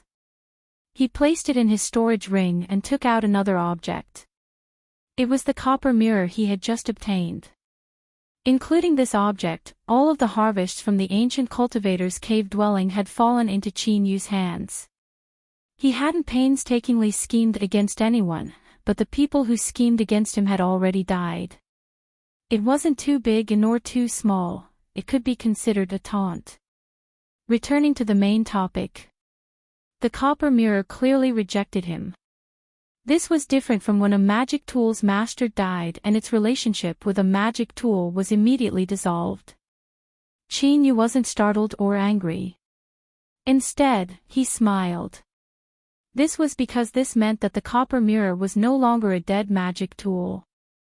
Rather, it had its own simple judgment of likes and dislikes. In other words, it had its own consciousness. Spirit treasure, Qin Yu carefully probed it. After a long time, he was overjoyed. This was because he discovered that this time, he might have obtained a harvest that surpassed his expectations. The copper mirror was a spirit treasure. However, it seemed to have suffered heavy losses a long time ago, causing its consciousness to be damaged and the vast majority of its strength to be sealed away. What remained might only be 1/10 of its peak strength, or even less. 1/10 or even less of its strength was able to display the might he had seen before. If it were restored to its peak, then perhaps even a nascent soul would have to retreat. Qin Yu's smile widened. He tried to refine it, but he wasn't worried. This was a spirit treasure, so how could it be so easy to subdue? He would raise it first. Taking out several pills, Qin Yu sat down cross-legged to refine them. Cultivation was like rowing a boat against the current. If he didn't advance, he would fall behind. The reason he had his current strength was because of the little blue lamp. But, no one could erase Qin Yu's own hard work.